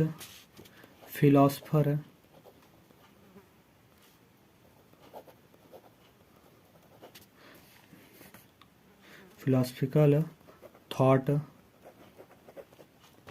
the whole world. देखो इतना लंबा क्वेश्चन है, इसमें 3 क्वेश्चन है, बहुत ही आसान है। ठीक है, द होल वर्ल्ड, ये क्वेश्चन है, ध्यान देना। कह रहे हैं कि who was red trap, red trap कौन था। कह रहे हैं कि व्हाट वाज हिज कंडीशन, उसकी हालत क्या थी, और फिर कह रहे हैं कि व्हाट वाज हिज कंडीशन, उसकी हालत क्या थी, and how he struggle for survival, और अपनी जीविका के लिए वो कैसे करता था। देखो हर क्वेश्चन का आंसर अपना अलग अलग है, who was red trap, red trap एक सेलर था जो चूहेदानी बेचता था। व्हाट वाज हिज कंडीशन, उसकी हालत क्या थी, बहुत ही खराब थी, वह इधर से उधर घूम करके चूहेदानी बेचता था। इसका आंसर हो गया। How was struggling for the survival, वो अपनी जीविका चलाने के लिए क्या करता था, वह लोगों से भीख मांगता था, और भीख मांगने के बाद भीख मांगने पर जो कुछ भी उसकी चीज़ें मिलती थी, जैसे लोहा लक्कड़ मिलता था, तो वह उसका क्या करता था, वह उसका चूहेदानी बना करके बेचता था, जिससे उसके क्या करती थी, सर्वाइव क्या करते थे, उसके जीवन चलता था। उसके बाद describe explaining his philosophical thought the whole world. अभी इसके ऊपर वाला क्वेश्चन में जो लिखे हैं कि भैया इस संसार के बारे में उसकी क्या सोच थी यही, तो देखो 3-4 क्वेश्चन हो गया, कितना सरल हो गया कि who was the red trap. यहाँ घबराना नहीं है, बस क्वेश्चन को देखना है अलग अलग क्या है। Who was red trap, red trap कौन था, रेड ट्रैप एक सेलर था क्या भैया, चूहेदानी बेचता था जो इधर से उधर घूमता था। उसकी कंडीशन कैसी थी, उसकी कंडीशन बहुत ही दयनीय थी, नाजुक थी, और वह घूम घूम कर चूहेदानी के बेचने का काम करता था, छोटी मोटी चोरियां भी करता था। और फिर कह रहे हैं कि वो अपना जीवन कैसे चलाता था, how was the struggling for the survival, वह सर्वाइवल के लिए अपनी जीवन कैसे चलाता था, तो भैया छोटी मोटी चोरी करता था, कुछ फर्म में कुछ जगहों पे क्या करता था, वह चीज़ें मांग लेता था, जिससे वो क्या करता था, मांगने के बाद क्या करता था, उसका रेड ट्रैप चूहेदानी बनाता था, चूहेदानी बनाने के बाद क्या करता था, सेल करता था। ठीक है, ये क्वेश्चन था। तो लॉन्ग क्वेश्चन जब भी आएगा तो आपको ध्यान देना है, 60 देखो एकदम एग्जैक्ट याद रखो। लॉन्ग में क्या करता है, 3-4 क्वेश्चन एक साथ आते हैं, 3-4 क्वेश्चनों को बस मिला दोगे तो आपका लॉन्ग हो जाएगा। उसके बाद लास्ट और अंतिम जो प्रोज का है वो है इंडिगो। इंडिगो क्वेश्चन से आपका 2-3 क्वेश्चन इंपॉर्टेंट है, पूछ सकता है कि व्हाट हैड हैपेंड इन दिसंबर 1966 इन लखनऊ, कि भैया कि व्हाट हैड हैपेंड। मैंने कई बार आपको मॉडल पेपर दिए हैं, तो वहाँ भी तो आपको बताए हैं ये सारे क्वेश्चंस। देखो, चाहे अगर उस वीडियो को देखें तो भी ठीक है, अगर इसको देख रहे हैं तो भी ठीक है। और इसके साथ ही साथ आपको डिस्क्रिप्शन बॉक्स में क्या है, कुछ मॉडल्स पेपर दिए जाएंगे, उन्हें आपको क्या करना है, घर पे बैठ करके हल करना है, उसे बैठ करके क्या करना है, हल करना है। तो कह रहा है व्हाट हैड हैपेंड इन दिसंबर 1966 इन लखनऊ, कि भैया लखनऊ में क्या हुआ था। तो क्या हुआ था उस दिन बताओ, कि भैया दिसंबर 1916 में लखनऊ में भारतीय कांग्रेस पार्टी का क्या था, वार्षिक सम्मेलन आयोजित किया गया था, और उस सम्मेलन में क्या थे, 2301 प्रतिनिधित्व और अनेक दर्शक आए थे, मतलब दर्शन कर अनेक लोग आए थे, बस इतना ही हुआ था। फिर क्वेश्चन पूछेगा why did Rajkumar Shukla want to meet Gandhi ji, Rajkumar Shukla Gandhi ji से क्यों मिलना चाहता था, ये भी बहुत सरल है। तो व्हाई डिड राजकुमार शुक्ला,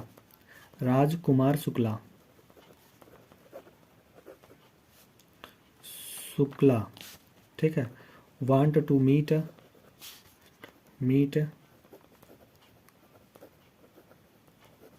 गांधी जी, वह गांधी जी से क्यों मिलना चाहता था, राजकुमार शुक्ला गांधी जी से क्यों मिलना चाहता था, भैया वह क्या था, एक बिहार में जमींदारी व्यवस्था के अन्याय के बारे में वो शिकायत करने के लिए वह गांधी जी से मिलना चाहता था, बस इतना ही आंसर था। ठीक है, उसके बाद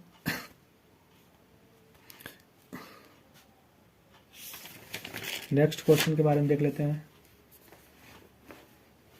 चंपारण में जो व्यावसायिक फसल थी वो क्या थी, चौथा क्वेश्चन है। तीसरा, चंपारण में जो व्यावसायिक फसल थी तो क्या थी, आप इसे लिख सकते हो, चंपारण की व्यावसायिक फसल क्या थी, तो व्हाट वाज द चीफ, ठीक है, कॉमर्शियल क्रॉप इन चंपारण की क्या थी, मुख्य फसल क्या थी। ठीक है, ये क्वेश्चन हो गया। और एक क्वेश्चन ये भी आता है कि भैया व्हाई डिड गांधी जी, भैया गांधी जी, तो चंपारण की जो मुख्य फसल थी वो क्या थी, इंडिगो थी ना, इंडिगो चंपारण की मुख्य फसल थी। चलो, कि what did Gandhi ji disregard the order to leave the Champaran, Gandhi ji ने भैया चंपारण छोड़ने के आदेश को क्यों नकारा था, क्यों मना कर दिया था। ये क्वेश्चन बहुत इंपॉर्टेंट है। देखो, ये पूछता है गांधी जी ने क्या है कि चंपारण छोड़ने को आदेश क्यों मना कर दिया था। गांधी जी ने चंपारण छोड़ने के आदेश की अवज्ञा, मतलब उन्होंने डिसोबे इसलिए कर दिया था क्योंकि वह एक उद्देश्य की तहत क्या करते थे, आए थे, और उन्हें क्या है कि उन्होंने उनके देश को, यानी मतलब कह रहे हैं कि भैया वह उनके आदेश को छोड़ने से क्या है, मतलब उनके आदेश का पालन करने से मना कर दिया था, कि वह एक क्या है कि कह सकते हैं ऐसे, गांधी जी ने चंपारण छोड़ने के आदेश की आज्ञा क्यों नहीं मानी, क्योंकि वह एक मिशन के तहत आए थे और उन्हें उनके खिलाफ, और कह रहे हैं कि उन्होंने लिखा भी था कि उन्हें देश में से किसी स्थान को छोड़ने की आज्ञा न दी जाए।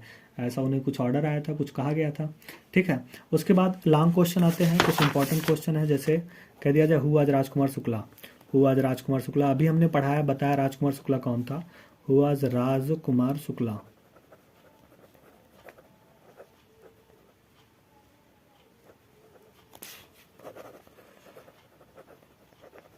हु आज राजकुमार शुक्ला, राजकुमार शुक्ला कौन था। Why did he decided, why did he decided to meet Gandhi ji, उसने गांधी जी से मिलना क्यों निश्चय किया। अब देखो अभी इससे पहले हम ये क्वेश्चन पढ़े हैं 60 में। फिर what did he do to fulfil his desire, उसने अपनी इच्छा पूरी करने के लिए क्या कहा। तो अभी हम थोड़ी देर पहले पढ़े हैं कि राजकुमार शुक्ला क्या था, भैया वह एक बिहार का क्या था, साधारण सा किसान था। वह चंपारण किस लिए आया था, वह गांधी जी से क्यों मिलना चाहता था, अपनी शिकायतों को दर्ज कराने के लिए, ठीक है। तो ऐसे छोटे छोटे 3-4 क्वेश्चन जब मिलेंगे तो देखो एक क्वेश्चन ये हो गया, 2 क्वेश्चन, 3 क्वेश्चन, इन क्वेश्चनों को जब मिला करके लिखा जाएगा तो बहुत आसान है। छोटे छोटे तो क्वेश्चन है, 2 लाइन इसके, 2 लाइन इसके, 2 लाइन इसके, 4-4, 2 दूना 4 तो 6 लाइन, 1-2 लाइन और एक्स्ट्रा बढ़ जाएगा, 7-8 लाइन हो जाएगा, आपका 5 नंबर मिल जाएगा, ठीक है। तो ये थे आपके लॉन्ग क्वेश्चन जो क्या थे, प्रोज के खत्म होते हैं। अब प्रोज के बाद आता है आपका पोएट्री। पोएट्री में हमने बताया आपको एक क्या आएगा, पोयम लिखा रहेगा 4 लाइन का, उसके नीचे 3 क्वेश्चन लिखे रहेंगे जो आप लिख लेंगे। लेकिन उसके बाद आपका आता है पोएट सेंट्रल आइडिया। हमने कहा सेंट्रल आइडिया आपको 3 याद करना है, कुछ भी याद कर लो 3 ही याद करना है, चाहे ज़्यादा याद कर लोगे तो ज़्यादा अच्छा है, लेकिन माई मदर एट 66 आपको जो भी सरल लगे, 3 सेंट्रल आइडिया याद करना है बस, इससे ज़्यादा नहीं। माई मदर एट 66 याद कर लो। एंड एलिमेंट्री, मैंने इस पे वीडियो भी बनाया है, काफ़ी अच्छे और सही से इजी से समझाया भी है, तो डिस्क्रिप्शन बॉक्स में वहाँ मिल जाएगा, देख लीजिए, नहीं तो चले जाइए क्लास 12th में, वहाँ भी आपके क्या है कि प्लेलिस्ट में मिल जाएगा, इन द स्लम, ठीक है। और उसके बाद the a thing of beauty, ये 3 ठो आप लोग याद कर लीजिए, तीनों में से कोई एक खो आएगा, फंस जाएगा, ध्यान देना। अगर आपको चाहिए कंफर्म नंबर तो इनमें से तीनों में से कोई एक खो आपको याद करना है, इससे ज़्यादा नहीं याद करना है, ठीक है। इसी में से आएगा, इसी में से फंस जाएगा। अब उसके बाद आता है विस्टा सप्लीमेंट्री रीडर से कुछ इंपॉर्टेंट क्वेश्चन के बारे में बात कर लेते हैं। अब देखो आपका सप्लीमेंट्री, हमने बात कर लिया, क्या क्या बात कर लिया, आपका प्रोज और पोएट्री से बात कर लिया हमने। प्रोज से बात किया, 15 नंबर का क्वेश्चन आएगा, जितने भी इंपॉर्टेंट क्वेश्चन थे ये देखो आपने देख लिया। पोएट्री में क्या था कि आपका सेंट्रल आइडिया हमने बता ही दिया कि यही सेंट्रल आइडिया आपको लर्न करना है। अब बात आती है सप्लीमेंट्री। सप्लीमेंट्री में भी 5 चैप्टर हैं कि हम उसके भी इंपॉर्टेंट क्वेश्चन के बारे में बात कर लेते हैं, क्योंकि हमने बात किया है कि शुरू से स्टार्टिंग तक बता रहे हैं कि आज 19 तारीख है और 19 फरवरी को सिर्फ हम बात करेंगे तो सेक्शन डी के बारे में बात करेंगे। सेक्शन डी के अलावा हम कुछ बात ही नहीं करेंगे। सेक्शन डी जो है उस टॉपिक के अलावा हम कोई टॉपिक बात नहीं करेंगे, आज कुछ भी हो जाए। सिर्फ हमें सेक्शन डी में 40 में 40 चाहिए, तो हमें सेक्शन डी को मजबूत करना है। उसके बाद आएगा 20 को हम जो पढ़ेंगे सेक्शन बी को, और फिर आएगा 21 को जो हम पढ़ेंगे सेक्शन सी को। हमने पहले भी बताया था, अभी भी बता दे रहा हूँ। तो आप लोग क्या करना, सेक्शन सी को कब पढ़ोगे, 21 तारीख को। उसके बाद अब जो 22 आएगा उसमें क्या करेंगे, हम ए बी सी और डी को पूरा मिला करके एक 2 मॉडल पेपर हल करेंगे। 23 आएगा, फिर 23 को भी हम 2-3 मॉडल पेपर हल करेंगे, फिर 24 को हम आराम से रिलैक्स होकर के पेपर देने जाएंगे, ध्यान देना ठीक है। तो देखो सप्लीमेंट्री में पहला क्वेश्चन है, हम बात कर लेते हैं। लिखा है what was the third level, कह रहा है कि what was the third level. Third level क्या है, कह रहा है कि what was the third level. Third level क्या है, पहला क्वेश्चन है what was the third level, और वेयर वाज इट सिचुएटेड, कह रहा है it situated. What was third level, where what is situated, वह कहाँ स्थित है, ठीक है। ये पहला क्वेश्चन है आपका। अब देखो पता होगा थर्ड लेवल कहाँ था, तो थर्ड लेवल क्या था, न्यूयॉर्क के ग्रैंड सेंट्रल स्टेशन पर मौजूद था। कह रहे हैं कि भैया यह मौजूद था, स्थिति हो गई, और क्या था, तो थर्ड लेवल क्या था भैया कि ये क्या उसने बताया था, जो तीसरा स्तर है, थर्ड लेवल है, न्यूयॉर्क की ग्रैंड सेंट्रल स्टेशन के उपमार्गों को क्या करता है, संदर्भित करता है। और यह शारीरिक रूप से वहां था नहीं, लेकिन चार्ली क्या करता था, इसके लिए दावा करता था नहीं थर्ड लेवल है तो वही है। तो हम इसके बारे में पढ़ते हैं, ध्यान देना। तो हम क्या लिखेंगे, the third level refers to the subway of the Grand Central Station in New York. कहाँ, न्यूयॉर्क, इन न्यूयॉर्क, ठीक है। Full stop.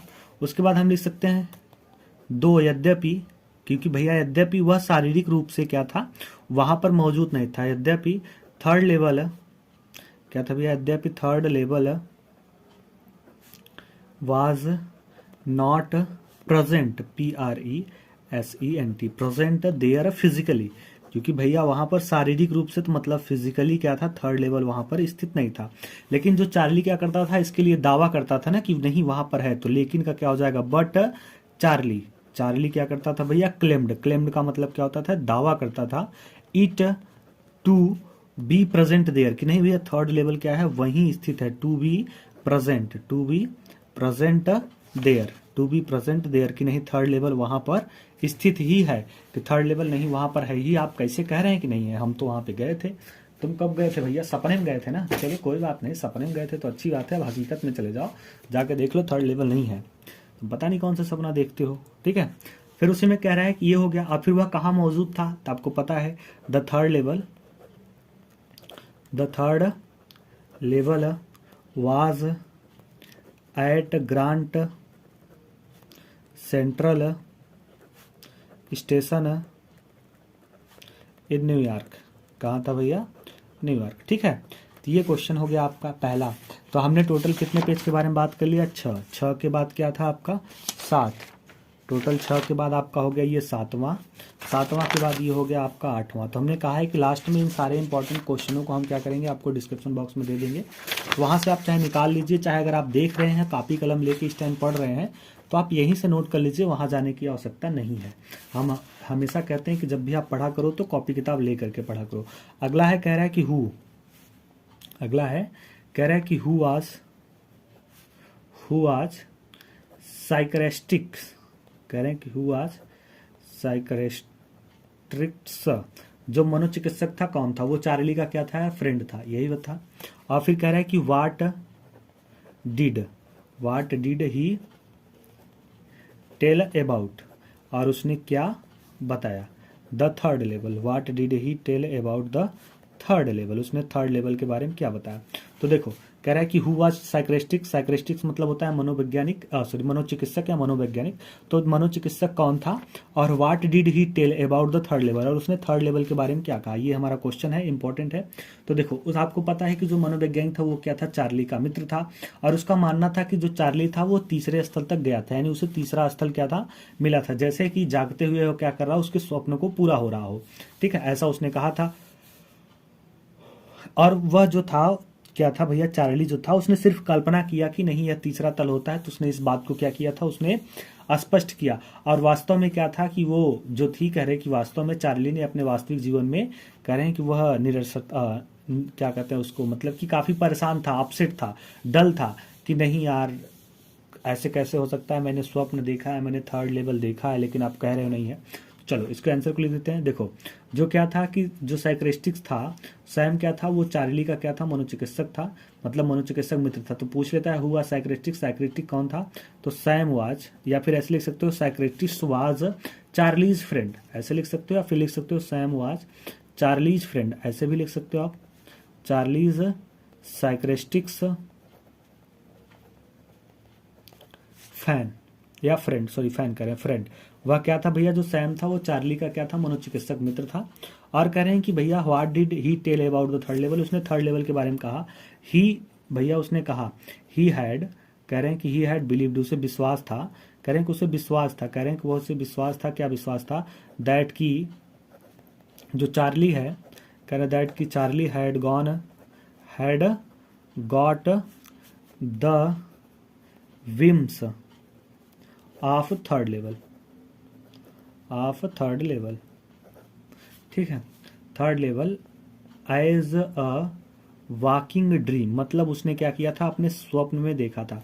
मतलब कहने का आशय है कि भैया जो चार्ली था उसका मानना था कि उसे तीसरे तल की सफलता मिल गई है, मतलब कि गॉड चार्ली विम्स, विम्स मतलब सफलता ऑफ द थर्ड लेवल की, एज ए वॉकिंग ड्रीम मतलब क्या किया था, उसने अपने स्वप्न में यह देखा था। और कह रहे हैं कि विश फुलफिलमेंट, और इसका यह सपना क्या था, पूरा हो गया था, मतलब इसका क्या था, सपना पूरा हो गया था, यानी क्या था, ड्रीम, यानी dream wish fulfilment, full stop. ठीक है। और कह रहे हैं कि भैया और ही हैड अ ड्रीमिंग, और वह सिर्फ अभी भी क्या कर रहा था, कल्पना ही कर रहा था, तो he had a only dreaming. बस इतना लिख दोगे, आपका 4 नंबर आसानी से मिल जाएगा, इससे बाहर कुछ नहीं। He had been only dreaming, ठीक है, इससे बाहर कुछ भी नहीं है। अगला तीसरा क्वेश्चन है, कह रहा है कि वाट डिड, अगला है तीसरा क्वेश्चन, वाट डिड, कह रहा है कि Charlie, what did Charlie find when entered to the third level. कह रहे हैं कि जब भैया उसने थर्ड लेवल पर प्रवेश किया तो उसने क्या देखा था, क्या पाया। कह रहा है कि what did Charlie find when he entered the third level, यानी जब कह रहे हैं when entered to the third level, वह जब तीसरे तल पे प्रवेश किया तो उसने क्या पाया था। तो उसने जब तीसरे तल पे प्रवेश किया तो उसने क्या पाया था, पुराने जमाने की पोशाक पाया था, पहने हुए लोगों को देखा था, जो लोग क्या थे कि उन्होंने देखा था कि जो लोग थे उन्होंने क्या पहने थे, लोकोमोटिव पहने थे। अखबार की तारीख देखा था जिसपे क्या तारीख थी, 11 जून 1894 थी। और पीतल की थूकदान थी, टिमटिमाती गैस की ललटेन थी, और शादी जुड़ी हुई कई अन्य चीज़ें थी ना, ऐसी बहुत सारी चीज़ें थी, मतलब सदी जुड़ी हुई, मतलब उस सदी से जुड़ी हुई कई सारी अन्य चीज़ें थी। तो हमें यही लिखना है, तो क्या लिखना है, एट द थर्ड लेवल, क्या है कि एट द थर्ड लेवल, कह रहा है एट द थर्ड लेवल, तीसरे तल पर। कह रहे हैं कि चार्ली सा मतलब देखता है, क्या देखता है, द पीपुल, क्या देखता है भैया, द पीपुल वियरिंग, मतलब जो लोग थे वो क्या थे, पहने हुए थे, क्या पहने हुए थे, पुराने जमाने की फैशन कपड़े, तो क्या हो जाएगा, फैशनड, ठीक है, ड्रेस, वे पुराने ज़माने के क्या थे, फैशन के कपड़े पहने थे। और वहाँ पे क्या था, एक उसने देखा था कि एक लोकोमोटिव था, क्या था, पुराना लोकोमोटिव, एन ओल्ड लोकोमोटिव, और क्या था भैया, पुराना लोकोमोटिव था। और फिर कह रहे हैं क्या था, न्यूज़पेपर था, कह रहे हैं कि न्यूज़पेपर था वहाँ पर। और क्या था, डेट थी, और क्या डेट थी, न्यूज़पेपर में क्या डेट था, 11 जून सन 1894 का डेट डला हुआ था। और कह रहे हैं कि भैया उस पर क्या था, टिमटिमाती, और वो थी गैस की लपटें थी, और थूकदान था। तो थूकदान का मैंने होता है ब्रास स्पीटन्स, और फिर उसके बाद फ्लिकरिंग, मतलब टिमटिमाती क्या थी, गैस की जो ललटेन आती है, लाइट आती हुई थी, तो फ्लिकरिंग गैस फ्लेम्स, ठीक है, लाइट, ये सारी चीज़ें क्या थी वहाँ पर थी। और लिख सकते हो एंड अदर मैनी थिंग्स, और बहुत सारी चीज़ थी, मैनी थिंग्स, ठीक है। ये हमारा क्वेश्चन हो गया। तो ये हमारा था इंपॉर्टेंट क्वेश्चन जो थर्ड लेवल का था। अब इसी क्वेश्चन को क्या है कि मिला के लिख सकता है, या फिर एक क्वेश्चन और लिख सकता है, मैं आपको बता देता हूँ, उसे आपको खुद से रटना है कि हुआ सैम बिनर, सैम बिनर कौन था। अब हम जितने क्वेश्चन बता रहे हैं उन क्वेश्चनों को आपको पढ़ना है, एक्स्ट्रा भी कुछ क्वेश्चंस पढ़ने हैं, ऐसे नहीं है कि हमने जितना बता दिया सिर्फ आपको उतना ही पढ़ना है। सर अंतर्यामी है, सर ने बता दिया, सर बोर्ड से मिले हुए हैं, सर पेपर बनाने गए थे, सर ने बता दिया, तो बस यही आएगा, इसके बाहर कुछ नहीं आएगा, ऐसा कुछ नहीं है। हम इतने बड़े ज्ञाता तो है नहीं, लेकिन हाँ अपने एक्सपीरियंस के अनुसार बता रहे हैं कि ये सारे क्वेश्चन इंपॉर्टेंट है, ये क्वेश्चन आ सकते हैं। आपको एक्स्ट्रा भी बहुत सारी चीज़ें पढ़नी है, एक्स्ट्रा भी एक्टिविटीज़ करनी है। क्या होता है, अगर टीचर है पढ़ा दे जिस टॉपिक को, उसे क्या बोलते हैं, घर पे जा करके इससे एक्स्ट्रा इन सब चीज़ों को पढ़ना, तो वही सारी चीज़ें यहाँ पर आती हैं, तो आपको एक्स्ट्रा पढ़ना है, उन सब चीज़ों को देखना है। चलिए ठीक है, हम देखते हैं नेक्स्ट। करेक्ट हुआ सैम बिनर आपको कौन था, पता था कि सैम बिनर क्या था, चार्ली का मनोचिकित्सक था, अभी हमने पढ़ा, ठीक है। और वह कहाँ गायब हो गया था और क्यों, इस क्वेश्चन को आपको खुद से पढ़ना है। अगला एक लॉन्ग क्वेश्चन है जो इंपॉर्टेंट है, कई क्वेश्चनों का मिक्स है, जिससे पूछ लिया जाए व्हाट वाज, कह रहा है what was the third level क्या था, कह रहा है what was the third level क्या था, ठीक है। फिर लिखा है where was it situated and how was it describe, ठीक है, बाई साइक्रेस्टिक्स,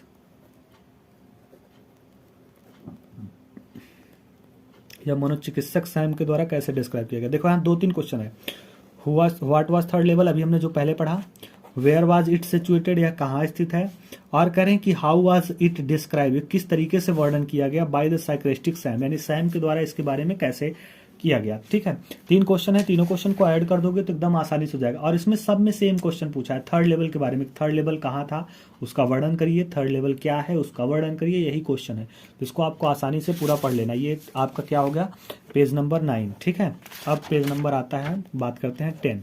देखो हम आपके सामने ही पेज नंबर 10 तक आ गए। अगर आप लोग भी क्या करते हैं, 19 तारीख को पूरे 24 घंटे, ये वीडियो हमने 4 मॉर्निंग में कितने बजे, 6 बजे रिलीज़ किया। क्यों 6 बजे रिलीज़ किया, क्योंकि आप सो करके उठेंगे, एकदम माइंड आपका फ्रेश रहेगा और अच्छे से पढ़ना शुरू कर देंगे। 2-2.5 घंटे का ये वीडियो है, आप इसे पूरा पढ़ेंगे। पढ़ने के बाद अब आपके पास पढ़ने के बाद पूरा कितने बचे हैं, टोटल 22 घंटे बचे हैं।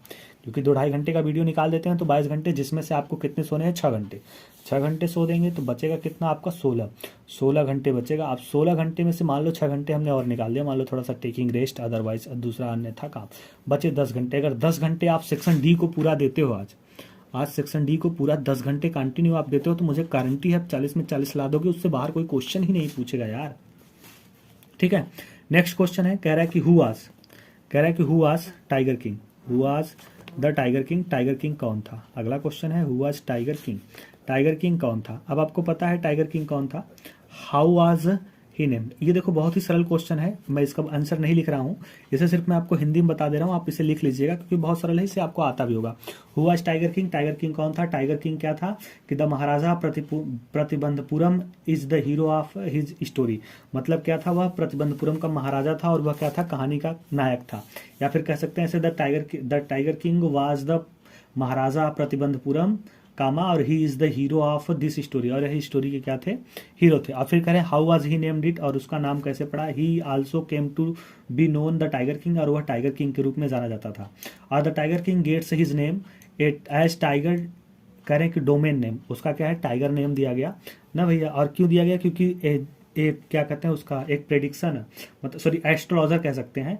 एन एस्ट्रोलॉजर फॉरटोल्ड दैट की his death would come from A tiger, कि उसकी जो मृत्यु होगी किससे होगी, एक टाइगर से होगी। और he told the Maharaja that कि would kill 99 tiger but he should be very careful with the 100 tiger, और the 100 tiger caused his death and so he got his name. मतलब कहने का आशय उसने क्या कहा था, टाइगर किंग कौन था। टाइगर किंग लिख सकते हो, द किंग ऑफ, लिख दो सीधे सीधे, हम छोड़ो लिख ही देते हैं। The tiger king was the Maharaja of Pratibandhapuram, Maharaja of Pratibandapuram,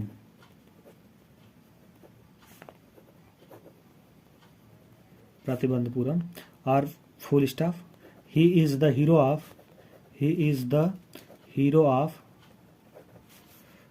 this story, और वह इस स्टोरी के क्या थे, नायक थे, आपको पता ही है। ठीक है, और कह रहे हैं कि he also known as, he also known new age, ऐसे लिख दो, new age the tiger king, वह टाइगर किंग के रूप में जाने जाते थे। द टाइगर किंग, वह टाइगर किंग के रूप में जाने जाते थे। ठीक है, ये हो गया। ठीक है, एस्ट्रोलॉजर, अब उनका नाम कैसे पड़ा, तो क्या हो जाएगा, एन एस्ट्रोलॉजर, क्या एक भैया जो ज्योतिषी था, क्या था उसने फॉरटोल्ड मतलब बोला था, या प्रिडिक्शन मतलब भविष्यवाणी की थी, दैट की कि हिज डेथ, उनकी जो मृत्यु थी, his death would come from मतलब उनकी जो मृत्यु है वह आएगी, किससे आएगी भैया, एक टाइगर से। ठीक है, उनकी मृत्यु टाइगर से होगी। और करें कि ही आल्सो टोल्ड, उसने यह भी कहा था दैट द महाराजा, उसने महाराजा से यह भी बोला था, क्या बोला था, दैट की ही वुड किल्ड, वह मार पाएंगे कितने, ही कुड किल 99, मतलब कि भैया 99 था टाइगर मार पाएंगे, but he should be very carefully 100th tiger, बस लेकिन उन्हें क्या करना है, 100वें टाइगर से बहुत ही केयरफुली रहना है। और 10 इस प्रकार से ही नेम्ड वाज टाइगर किंग, और इस तरीके से उनका नाम क्या पड़ा था, टाइगर किंग। ये पहला क्वेश्चन हो गया जो बहुत ही इंपॉर्टेंट है।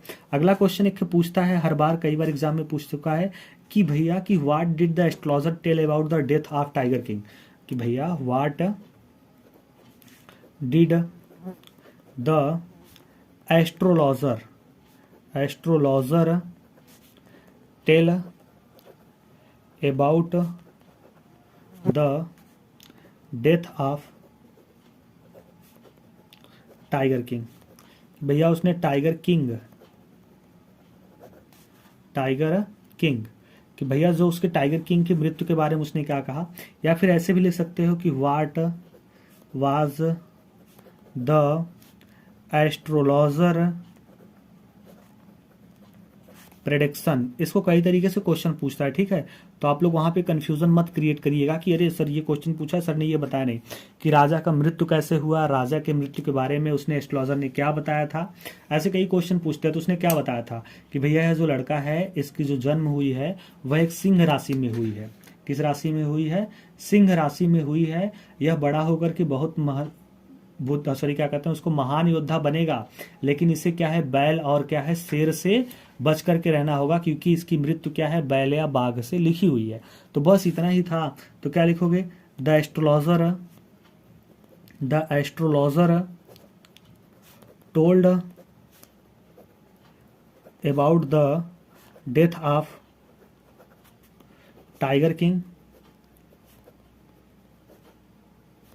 दैट। अब फिर अगर नीचे वाले लिखोगे the astrologer was prediction that, उन्होंने दैट प्रेडिक्शन किया था कि the boy was become a hero. क्या है कि भैया वह एक हीरो होगा। ऑफ हॉर्सेस, कह रहे हैं कि वह भैया घोड़ों का भी क्या है कि वह हीरो होगा। मतलब कह रहे हैं कि भैया he become the hero of horses. मतलब कहने का आशय ये होता है कि उसे कहा जाता है कि बहुत ही बड़ा पहलवान है, नायक ना। कह रहे हैं कि बहुत ही बड़ा पहलवान है, नायक बनेगा, हीरो ऑफ हॉर्सेस। मतलब हॉर्सेस का भी क्या है कि भैया, या फिर ऐसे कह सकते हैं, सॉरी, हीरो ऑफ हीरोज। मतलब महानायकों का क्या होगा, वह नायक होगा। और कह रहे हैं कि भैया वह क्या होगा, ब्रेव ऑफ ब्रेवरेस्ट, बहादुरों में क्या होगा, वह बहादुर होगा। बड़ाई कर दी है हमने, क्या कर दिया, ब्रेव ऑफ ब्रेवरेस्ट क्या हो जाएगा, ब्रेवेस्ट, ठीक है। एंड ग्रेट वॉरियर, वह क्या होगा, एक महान योद्धा बनेगा। लेकिन कह रहे हैं कि ही आल्सो प्रेडिक्शन, उसने यह भी भविष्यवाणी की, ही आल्सो प्रेडिक्शन, उसने यह भविष्यवाणी की दैट की भैया, दैट की द बेबी या the boy was born, was, कह रहे हैं कि भैया was born in the hours of bull. मतलब सिंह राशि में पैदा हुआ था, ठीक है। सो इसलिए ही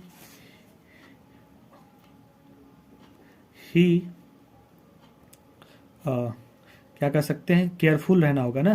तो he was careful of tiger and bull because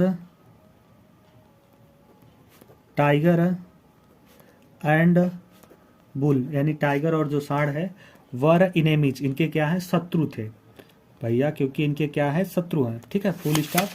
उसके बाद ये हो गया पेज नंबर 10,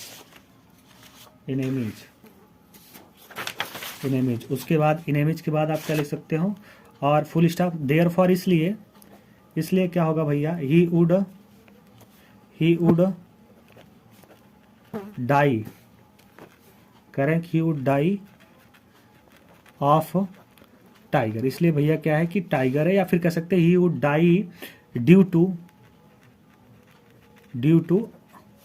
क्या है कि ड्यू टू द टाइगर। इसलिए भैया उनके क्या है, मृत्यु का जो कारण है वो क्या बनेगा, एक टाइगर बनेगा, ठीक है। तो इस तरीके से ये क्वेश्चन हो गया इंपॉर्टेंट। अगला पूछ सकता है कि भैया कि जो राजकुमार थे उन्होंने अपनी गद्दी कैसे बचाई। मतलब जो टाइगर था, जो राजा थे, उन्होंने अपनी गद्दी कैसे बचाई, उन्होंने अपनी गद्दी को किस तरीके से बचाया, ठीक है। ये क्वेश्चन आपका पूछ सकता है। तो ये आप लोग क्या करिएगा, अपने से करिएगा। या फिर पूछ सकता है, मैं क्वेश्चन चलो बता ही देता हूँ, पूछ सकता है कि how did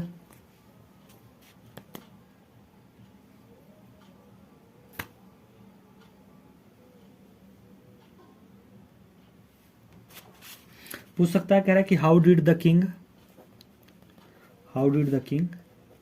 save his throne. मतलब उसने अपनी गद्दी किस तरीके से बचाई। और how much loss did he bear, और उसे कितने का नुकसान सहना पड़ा। तो उसने गद्दी किस तरीके से बचाई थी भैया, उसने अपनी गद्दी की जो है, कह रहे हैं भैया उसने 50 हीरे की जो अंगूठी थी उसने मंगवाई, और उसने क्या किया था, ब्रिटिश अधिकारी के पत्नी को क्या किया था, सभी अंगूठी भेज दिया था। और यह सोचा था कि वह महिला 1-2 अंगूठी रख लेगी, बाकी शेष लौटा देगी, लेकिन सभी 50 के 50 को उसने रख लिया। इसलिए उन राजा को कितने 3 लाख रुपए का जो मतलब 3 लाख रुपए का क्या है खर्च उठाना पड़ा। ये क्वेश्चन था कि भैया द किंग ऑर्डर 50 डायमंड्स, मतलब diamond rings from the famous jewellers, मतलब क्या है प्रसिद्ध जो ज्वेलर्स थे, जौहरी थे, उनके यहाँ से क्या किया उसने 50 अंगूठी मंगाई। और ही send all the ring to the wife of officer, उसने क्या है कि ऑफिसर की पत्नी को क्या किया, उसने पूरी रिंग को भेज दिया। और ही थॉट दैट कि the lady would keep 1 or 2, कि वह 1 या 2 क्या करेगी रिंग्स, मतलब 1 or 2 टेक, मतलब क्या करेगी उसमें से 1 या 2 रख लेगी, and send back the remaining, और बचे हुए को क्या करेगी भेज देगी। But the kept all the 50 rings, और उसने क्या किया था पूरे रिंगों को रख लिया। The king had we bear the expenses of 3 lakhs rupees, और इसके वजह से उसे क्या करना पड़ा, 3 लाख रुपए का भुगतान करना पड़ा, मतलब उन्हें लॉस हुआ। ठीक है, ये क्वेश्चन बहुत ही अच्छा है। और फिर एक क्वेश्चन और आता है, why did the tiger decide to marry, मतलब उन्होंने डिसाइड टू मैरी, उन्होंने शादी करने का निश्चय क्यों किया। भैया उन्होंने शादी करने का निश्चय क्यों किया, क्योंकि उनके राज्यों में जितने भी बाघ थे उन्होंने मार डाला, लेकिन कह रहे हैं कि अभी भी उनको क्या है कि 30 बाघों की जरूरत थी, इसलिए उन्होंने अपने क्या है कि आदेश दिया कि मुझे शादी करनी है और ऐसे राज्य को ढूंढा जाए जिसमें क्या है लगभग कुछ बाघ मिल जाए मारने के लिए। ठीक है, तो ये था क्वेश्चन। अगला कह रहे हैं कि अगला मान लो क्वेश्चन लिख लेते हैं कि भैया कि how was the operation successful, मतलब ऑपरेशन किस तरीके से सक्सेसफुल रहा। तो हम उसमें पढ़े थे कहानी में कि लास्ट में क्या होता है कि वो जो राजा था वो मर जाता है, लेकिन डॉक्टर कहते हैं ऑपरेशन सक्सेसफुल रहा, हमने क्या है कि राजा की जान बचा ली। लेकिन भैया वह क्या होता है, ऑपरेशन सक्सेसफुल रहता है लेकिन राजा तो मर जाता है ना। और यहाँ पे क्वेश्चन होता है कि 100वां बाघ किस तरीके से मरा था। ठीक है, ये क्वेश्चन हो सकता है, लेकिन इस पे भी कई भी चीज़ें आपके क्या है लॉन्ग आंसर भी आते हैं, कि जैसे कि आपको मिक्स करके आंसर दे दे कि हु वाज टाइगर किंग कौन था, who was the tiger king, अभी हमने इस पे बात किया टाइगर किंग कौन था। ठीक है, फिर उसके बाद वही लिखा है वाट वेयर हिज अदर नेम, उसका अदर नेम क्या था, उसका अदर नेम क्या था, बहुत ढेर सारा नाम रखा था, जिलानी, जंग बहादुर, विश्व भुवना सम्राट, MAD, ACTA और CRCK। ठीक है, महाराजा धीराज, ऐसे बहुत सारे उसका नाम रखा गया था, तो आपको नाम सारे याद कर लेने हैं। और फिर कह रहे हैं कि how was other question mark, how was he named the tiger king, और उसका नाम टाइगर किंग किस तरीके से पड़ा। अभी ये क्वेश्चन और ये क्वेश्चन हमने अभी पढ़ा है, ये एक क्वेश्चन उसी में और जुड़ गया कि उसका नाम क्या क्या था। देखो इन तीनों को जब क्वेश्चन को मिला दोगे तो एक लॉन्ग हो जाता है। ऐसे ही लॉन्ग क्वेश्चन पूछता है, हम हर बार बता चुके हैं कि लॉन्ग क्वेश्चन क्या करता है कि वह क्या करेगा, छोटे छोटे क्वेश्चनों को मिला देगा तो वो लॉन्ग आंसर हो जाएगा। ठीक है, फिर पूछता है कि how did the 100 tiger take his revenge, it's revenge, 100वें बाघ ने अपना बदला कैसे लिया। तो आपको पता ही है कि राजा जी का जो मौत था वो 100वें बाघ के कारण हुआ ना। और उन्होंने अपने बेटे के जन्मदिन के उपहार पर क्या किया था, उन्होंने एक क्या किया, टाइगर का यानी लकड़ी का बना हुआ एक बाघ का खिलौना लाया, और वह उसके साथ खेल रहे थे, और उसमें क्या था कि कुछ कील निकली हुई थी, और वह कील क्या करती है उनके हाथों में धंस जाती है, और धंसने के बाद क्या होता है वह दवाई नहीं कराते हैं, और जिसकी वजह से उनकी सारी उंगलियां क्या हो जाती है, संक्रमित हो जाती है, और 2-4 दिन में वह पूरा क्या है घाव उनकी बाहों में फैल जाता है, और फिर इससे संक्रमित होकर के राजा क्या करते हैं, दम तोड़ देते हैं। बस ऐसे ही लास्ट क्वेश्चन था। अगला क्वेश्चन है, ये हो गया आपके इंपॉर्टेंट क्वेश्चन लेसन नंबर 2 से। ठीक है, अभी हमने बता दिए कि भैया how did the 100 tiger take the revenge, 100वां टाइगर ने अपना बदला कैसे लिया। ये क्वेश्चन आ सकता है पेपर में, इंपॉर्टेंट है, तो आप लोग मैंने बता दिया। देखो जितना ज़्यादा आप क्वेश्चन का हिंदी अपने माइंड में सोच सकते हो उसे खुद पे खुद यूं ही लिख लोगे, थोड़े थोड़े बस आपके ट्रांसलेट बना करके। ठीक है, अगला क्वेश्चन है अंटार्कटिका चैप्टर है journey to the end of earth.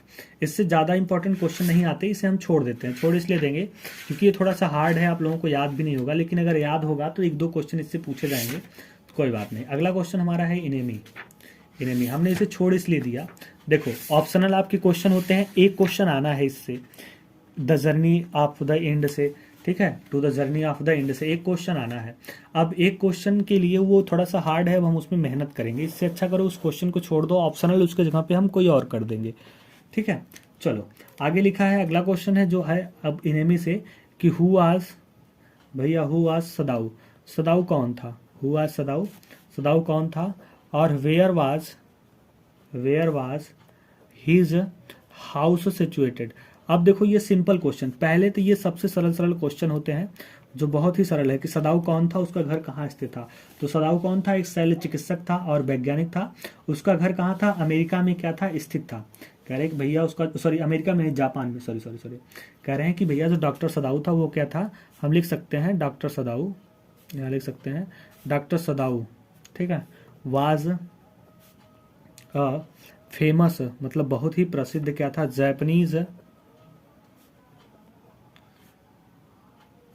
Japanese surgeon and scientist, sorry full stop रहेगा। वह क्या था भैया, बहुत ही मतलब कि जैपनीज और क्या था, वैज्ञानिक था और क्या प्रसिद्ध सर्जन था। और कह रहे हैं कि हिज हाउस, तो क्या हो जाएगा, हिज हाउस वाज सिचुएटेड, उसका घर क्या था, स्थित था। हिज हाउस वाज सिचुएटेड, कह रहे हैं कि उसका जो घर स्थित था, कहाँ स्थित था, कह रहे हैं कि हिज हाउस वाज सिचुएटेड, कह रहे हैं कि कहाँ पे स्थित था, थोड़ा सा एक मिनट। तो हिज हाउस सिचुएटेड दैट, कह रहे हैं कि हिज हाउस सिचुएटेड दैट, उसका घर स्थित था कहाँ पे, क्या कहते हैं, कुछ जैपनीज कॉस्ट, मतलब क्या था कि वह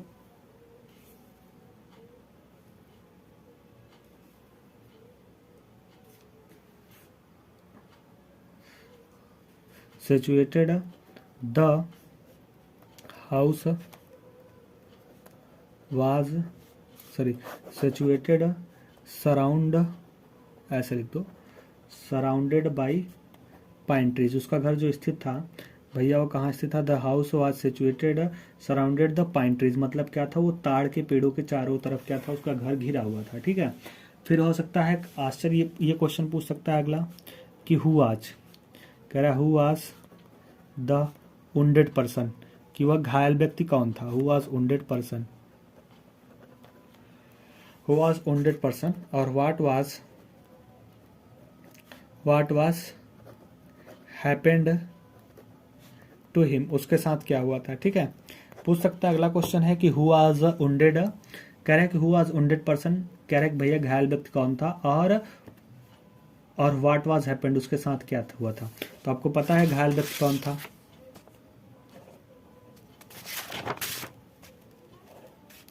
घायल व्यक्ति कौन था, पता है कि भैया जो घायल व्यक्ति था वह एक अमेरिकन सोल्जर था। कह रहे हैं कि द वुंडेड पर्सन,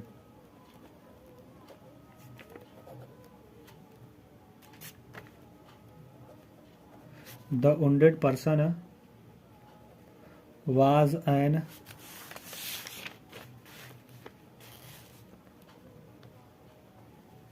अमेरिकन, कह रहे हैं कि जो घायल व्यक्ति था वह क्या था, अमेरिकन सोल्जर था, कह रहे हैं कि अमेरिकन सोल्जर था। और कह रहे हैं कि ही वाज बैडली वुंडेड, वह क्या था, बड़ी बुरी तरीके से घायल था ना, ही वाज बैडली वुंडेड, वह बड़ी बुरी तरीके से घायल था। एंड और the Saint on one side of him, one side of him, मतलब सेंट मतलब होता है रेत, उसके एक तरफ क्या थी, रेत लगी हुई थी, ठीक है। और कह रहे हैं कि had already a scent of red soaking, ठीक है। और कह रहे हैं कि जो भैया एंड और हैड ऑलरेडी मतलब क्या था, काफी ज्यादा या पहले से, इस स्टैन ऑफ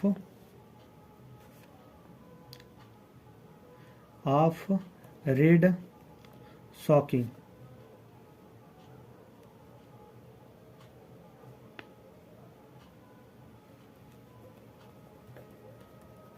फुल स्टॉप।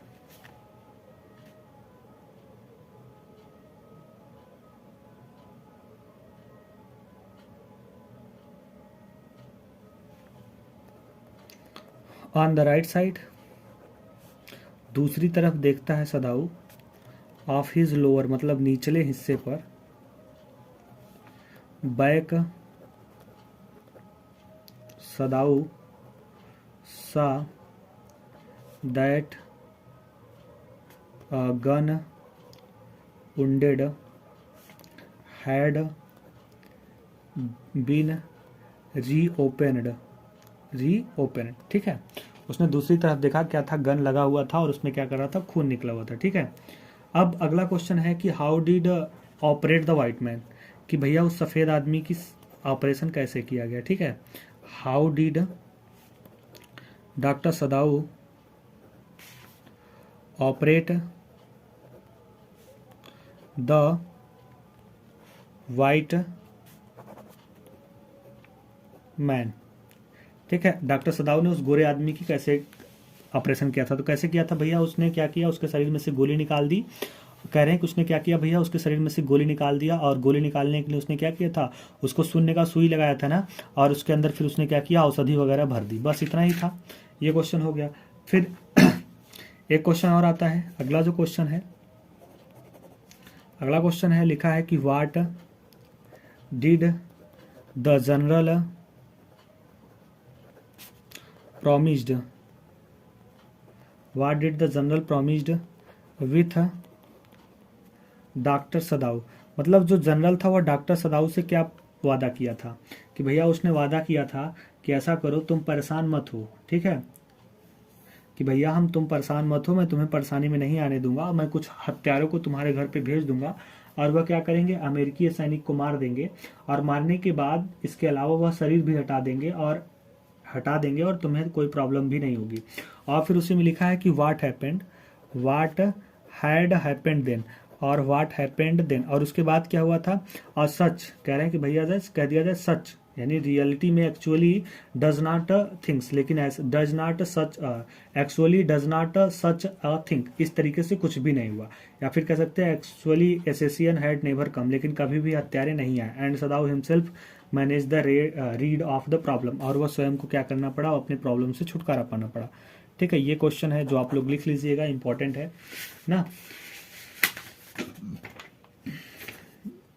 यही क्वेश्चन लांग में आ जाता है कि सदाऊ कौन था। एक क्वेश्चन आता है कि भैया सदाऊ कौन था, कि हु वाज डॉक्टर सदाऊ, डॉक्टर सदाऊ कौन था, हु वाज डॉक्टर सदाऊ कौन था, ठीक है। हाउ डिड ही मीट हाना, उसने हाना से कैसे मिला, एंड मैरिड टू हर, और कह रहे हैं कि who played important role in their marriage and how, कि भैया की उनकी क्या है कि मैरिज, मतलब कह रहे हैं कि हु वाज डॉक्टर सदाऊ कौन था, और हाउ डिड ही मीट हाना, वह हाना से कैसे मिला, एंड मैरिज टू हर, उससे शादी किया, who played important role in their marriage, उसके शादी में उसने क्या किया था, सबसे महत्वपूर्ण भूमिका किसने निभाई थी और क्यों, ठीक है। अगला क्वेश्चन ये भी पूछ सकता है लांग में कि भैया वह गोरा आदमी कौन था, और उससे छुटकारा पाने के लिए कह रहे हैं कि भैया how did doctor Sadao plan to get rid of Tom, कि भैया उस गोरे से आदमी के क्या है कि टॉम से छुटकारा पाने के लिए उसने क्या क्या योजना बनाई, ये क्वेश्चन आ सकता है। या फिर लांग में ऐसे पूछ सकता है कि who was the American soldier कौन था, how did doctor Sadao operate the white man, और उस गोरे आदमी की उसने क्या किया था भैया, ऑपरेशन कैसे किया, ठीक है। अगला है शुड विजर्ड हिट मम्मी, जो नेक्स्ट क्वेश्चन है। इसमें से एक दो क्वेश्चन इंपॉर्टेंट है, ज्यादा क्वेश्चन नहीं इंपॉर्टेंट है, हम बता देते हैं कि भैया जो क्वेश्चन था, अगला क्वेश्चन है 10वां, हमने पूरे क्वेश्चन आंसर को लिख करके आपको पीडीएफ के रूप में दिया भी है। आप लोग अगर जिन क्वेश्चनों का आंसर नहीं पता होगा, आप लोग वहां से जाके लिख सकते हैं, या अगर मान लीजिए कोई क्वेश्चन का पता नहीं है, अगर कोई भी क्वेश्चन आपको पता नहीं है, तो आप हमें क्या कर सकते हैं, आप हमें हमारे पर्सनल नंबर पे क्या कर सकते हैं, व्हाट्सएप कर सकते हैं कि सर इस क्वेश्चन का आंसर नहीं पता है, आप हमें प्रोवाइड करिए। और नंबर आपको कहाँ मिलेगा, नंबर आपको दो तरीके से मिल सकता है, या तो आप हमारे अबाउट में जा करके, चैनल के अबाउट में जा करके वहाँ से नंबर निकाल लीजिए, या फिर आपको क्या किया जाएगा, लास्ट में जो ये लास्ट जब स्क्रीन ख़त्म होगी तो वहाँ पर, यानी जब लास्ट वीडियो ख़त्म होगा तो वहाँ पर आपको क्या किया जाएगा, हमारा नंबर दे दिया जाएगा व्हाट्सएप, वहाँ पर आप क्या करेंगे, निकाल करके आप हमें क्वेश्चन को लिख करके कॉपी में भेज करके मैसेज कर सकते हैं। क्वेश्चन ही नहीं, कोई भी टॉपिक हो, चाहे हिंदी टू इंग्लिश हो, चाहे ग्रामर से कोई भी टॉपिक रिलेटेड हो, क्वेश्चन नहीं आ रहा है, आंसर नहीं आ रहा है, कोई ग्रामर नहीं आ रहा है, तो आप हमें मैसेज करके पूछ सकते हैं। ठीक है, अब देखो इसमें क्वेश्चन आता है कि when did Jack start telling stories, Jack ने अब कहानी सुनाना कब शुरू किया। टू हिज डॉटर, मतलब अपनी पुत्री को, जो अपनी पुत्री थी उसकी पुत्री को उसने कहानी सुनाना कब शुरू किया। और व्हाट वाज हिज प्रॉब्लम, और उसकी समस्या क्या थी। ठीक है, ये क्वेश्चन आपका आता है जो बहुत ही इंपॉर्टेंट है ना। तो देखो कह रहे हैं कि जो के पिता थे वह पूर्व संध्या शनिवार की झपकी के दौरान क्या करते थे, कहानी सुनाते थे। और यह रिवाज तब शुरू हुआ था जब जो कितने वर्ष की थी, 2 वर्ष की, लेकिन अब वह 4 साल की हो गई। इस प्रकार पिछले 2 वर्षों से वह क्या कर रही है, कहानियां सुनते हुए आ रही है। ये आपका क्या था, इंपॉर्टेंट क्वेश्चन था। अगला क्वेश्चन है, कह रहा है कि what were the question made by जो के द्वारा कौन से क्वेश्चन बनाए गए। गिव एनी टू, कोई 2 आंसर दो। तो जो के द्वारा 2 क्वेश्चन बनाए गए थे। क्या जादुई मंत्र सच में होते हैं, कि भैया are the magic spell real. और फिर उसने एक क्वेश्चन बनाया था, क्या मकड़ी कीड़े खाती है। Do the spider eat hunks. ये क्वेश्चन 2 उसने क्या है बनाए थे। अगला था,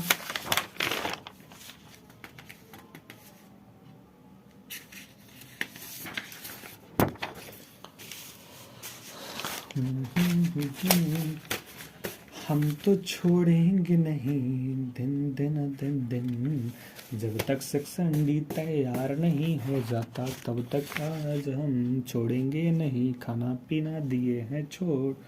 अगला क्वेश्चन है, हु आज। अगला क्वेश्चन है, हु आज। कह रहे हैं कि भैया अगला क्वेश्चन है, हु आज क्लियर। क्लियर कौन था। और question mark, why was Jack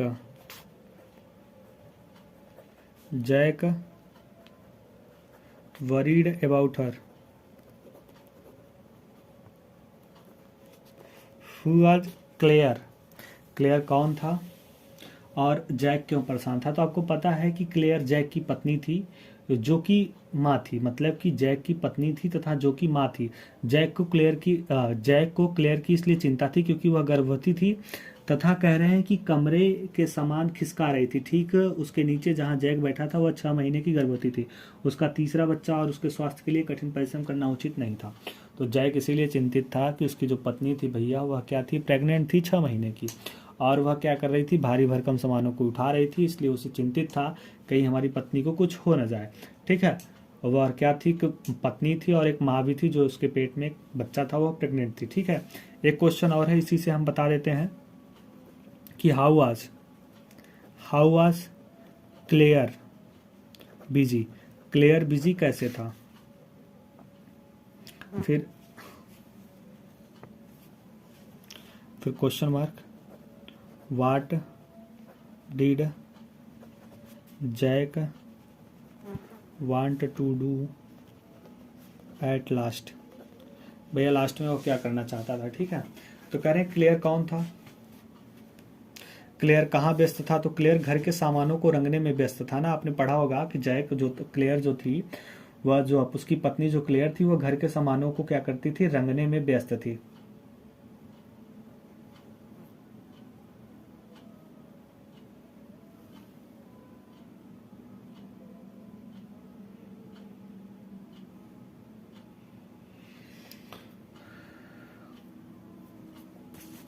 फिर उसमें लिखा है कि what did Jack want to do last. और लास्ट में वो क्या करना चाहता था, उसने सोचा कि जो हमारी पत्नी है और हम है दोनों पिंजरे में बंद हैं, और जैक क्या है, ना तो उसको छूना चाहता था, ना तो उससे बात करना चाहता था, और ना ही उसके साथ रहना चाहता था। ठीक है, तो ये कुछ इंपॉर्टेंट क्वेश्चन थे जो हमने सारे क्वेश्चंस को आपको बता दिए हैं।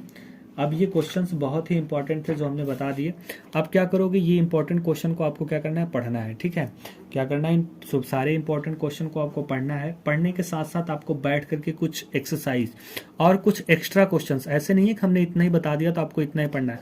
एक्स्ट्रा क्वेश्चंस आपको जो लगता है कि नहीं यार ये भी ये भी इंपॉर्टेंट है, आ सकता है, क्योंकि आप भी साल भर से पढ़ रहे हो, आप भी मेहनत करो तो कुछ आपको भी लगना चाहिए कि नहीं अच्छा ये क्वेश्चन इंपॉर्टेंट है, ये भी आ सकता है, तो आपको उन क्वेश्चनों को भी पढ़ना है। क्वेश्चन को पढ़ने के साथ साथ मैंने सेंट्रल आइडिया बता दिया कैसे क्वेश्चन पूछेगा। उसके बाद आपका 4 लाइन का जो पोयम दिया रहेगा उसमें पोयम से क्या रहेगा, पोयम में क्या करेगा, उसी में से एक क्वेश्चन पूछेगा। पोयम रहेगा, पोयम के नीचे आपके 2-3 क्वेश्चन दिए रहेंगे और वो क्वेश्चन आप क्या करोगे, कैसे प्रैक्टिस करोगे, मैं बता दे रहा हूँ। आपके पास बहुत ढेर सारे आपके पास किताबें होंगी, किताबों में दिया गया होगा कि पैराग्राफ दिया होगा, पैराग्राफ के नीचे 4 क्वेश्चन होंगे, उसे बैठ करके आपको हल करना है। और हल करना है, मेरे पास तो है नहीं तो मैं आपको दिखा देता, मेरे पास उसका कोई मॉडल पेपर वगैरह नहीं है प्रेजेंट टाइम में। था, किताब छूटा है सेंटर पे और मैं घर पे हूँ, ये वीडियो बना रहा हूँ, तो इसलिए थोड़ा सा दिक्कत है, मेरे पास है नहीं तो मैं आपको कन्फर्मली बता देता। लेकिन कोई बात नहीं, नेक्स्ट वीडियो में, आज नहीं तो किसी नेक्स्ट वीडियो में तो हम उसके बारे में बात करेंगे ही, तो कोई बात नहीं। लेकिन आपको जान लो सेंट्रल आइडिया हमने जितना बताया है, 3 सेंट्रल आइडिया बताया हमने, 3 आपको सेंट्रल आइडिया बताया है, उन तीनों सेंट्रल आइडिया को आपको क्या करना है, अच्छे से, बहुत ही अच्छे से और परफेक्टली क्या करना है, उसे लर्न करना है। हमने 3 सेंट्रल आइडिया आपके बारे में बताया कि भैया क्या बताया कि माई मदर एट 66, ठीक है, एन एलिमेंट्री, और क्या है कि a thing of beauty. Total आपके पास 5 है, 5 में से 3 आपके हमेशा ऑप्शंस में आते हैं, तो 3 ठो कम से कम आपको याद ही करना है, इसके अलावा कुछ नहीं। तो ये आपका पूरा था सेक्शन डी। सेक्शन डी आपको क्या है, पूरे आज 19 तारीख को पूरा सेक्शन डी ही पढ़ना है, इसके अलावा कुछ पढ़ना ही नहीं है। बाकी सोच लो हमारा कुछ ये नहीं है, बस सेक्शन डी से हमको मिलना है, 40 नंबर का है, 40 में 40 पूरा लेना है। अब ये हो जाएगा 19। फिर हम 20 को हम बात करेंगे बी के बारे में। सेक्शन बी में क्या आएंगे, जो रिपोर्ट होंगे, राइटिंग होंगी, एसे होंगी, इनके टॉपिक्स के बारे में बात करेंगे। अच्छा, एसे हम कैसे लिखेंगे, क्या क्या उसमें मेन टॉपिक डालें, क्या हम एसे में फिगर बना सकते हैं कि नहीं बना सकते हैं, ये सारी चीज़ें हम बात करेंगे, ठीक है। नेक्स्ट डे मिलेंगे और मैं शुभकामनाएं देता हूं कि आपका ये सेक्शन डी आज पूरी तरीके से अच्छे से तैयार हो जाए और आप लोग लगन से तैयार भी कर रहे होंगे। मिलेंगे अब नेक्स्ट डे सेक्शन बी को लेकर के। अब हम बात करेंगे नेक्स्ट डे सेक्शन बी को लेकर के। अगर सेक्शन बी हो सकता है तो ठीक है, नहीं तो सेक्शन सी के बारे में बात करेंगे, क्योंकि थोड़ा सा प्रॉब्लम ये है कि हमारे के यहाँ है सगाई, इसलिए मैं थोड़ा सा व्यस्त रहूँगा। तो सेक्शन सी, लेकिन हाँ, वीडियो आपको डेली कुछ ना कुछ मिलती रहेगी, टेंशन मत लीजिए, वीडियो आपको कुछ ना कुछ मिलती रहेगी। मैं रात को क्या करूँगा, वीडियो बना लूँगा, अगर नहीं टाइम मिला, नहीं लाइव क्लासेस मिला तो रात को बना लूँगा, रात को चला दूंगा। लेकिन हाँ, आपको क्या करना है, पर डे आपको टेलीग्राम चैनल पे विजिट करना है, विजिट करके देखना है कि आज हमारे लिए क्या वीडियो आई है, ठीक है। तो आज के फिलहाल इतना ही। अब मिलेंगे नेक्स्ट डे सेक्शन बी या सी, दोनों में से कोई एक लेकर के, क्योंकि हमें पढ़ना तो चारों सेक्शन है, तो चाहे अब हम बी पढ़े चाहे सी, चाहे पहले इधर का कान पकड़े चाहे उधर का, पकड़ना तो कहानी है। तो हम ये दोनों में से कोई एक सेक्शन लेकर के कल मिलते हैं, फिर नेक्स्ट डे उसके बाद मिलेंगे, फिर उसके बाद मिलेंगे 24 तक। तो हम आपसे क्या है, कुछ ना कुछ इंपॉर्टेंट क्वेश्चन के बारे में बात ही करते रहते हैं, ठीक है। मिलते हैं नेक्स्ट डे नए टॉपिक के साथ, तब तक के लिए थैंक यू, धन्यवाद।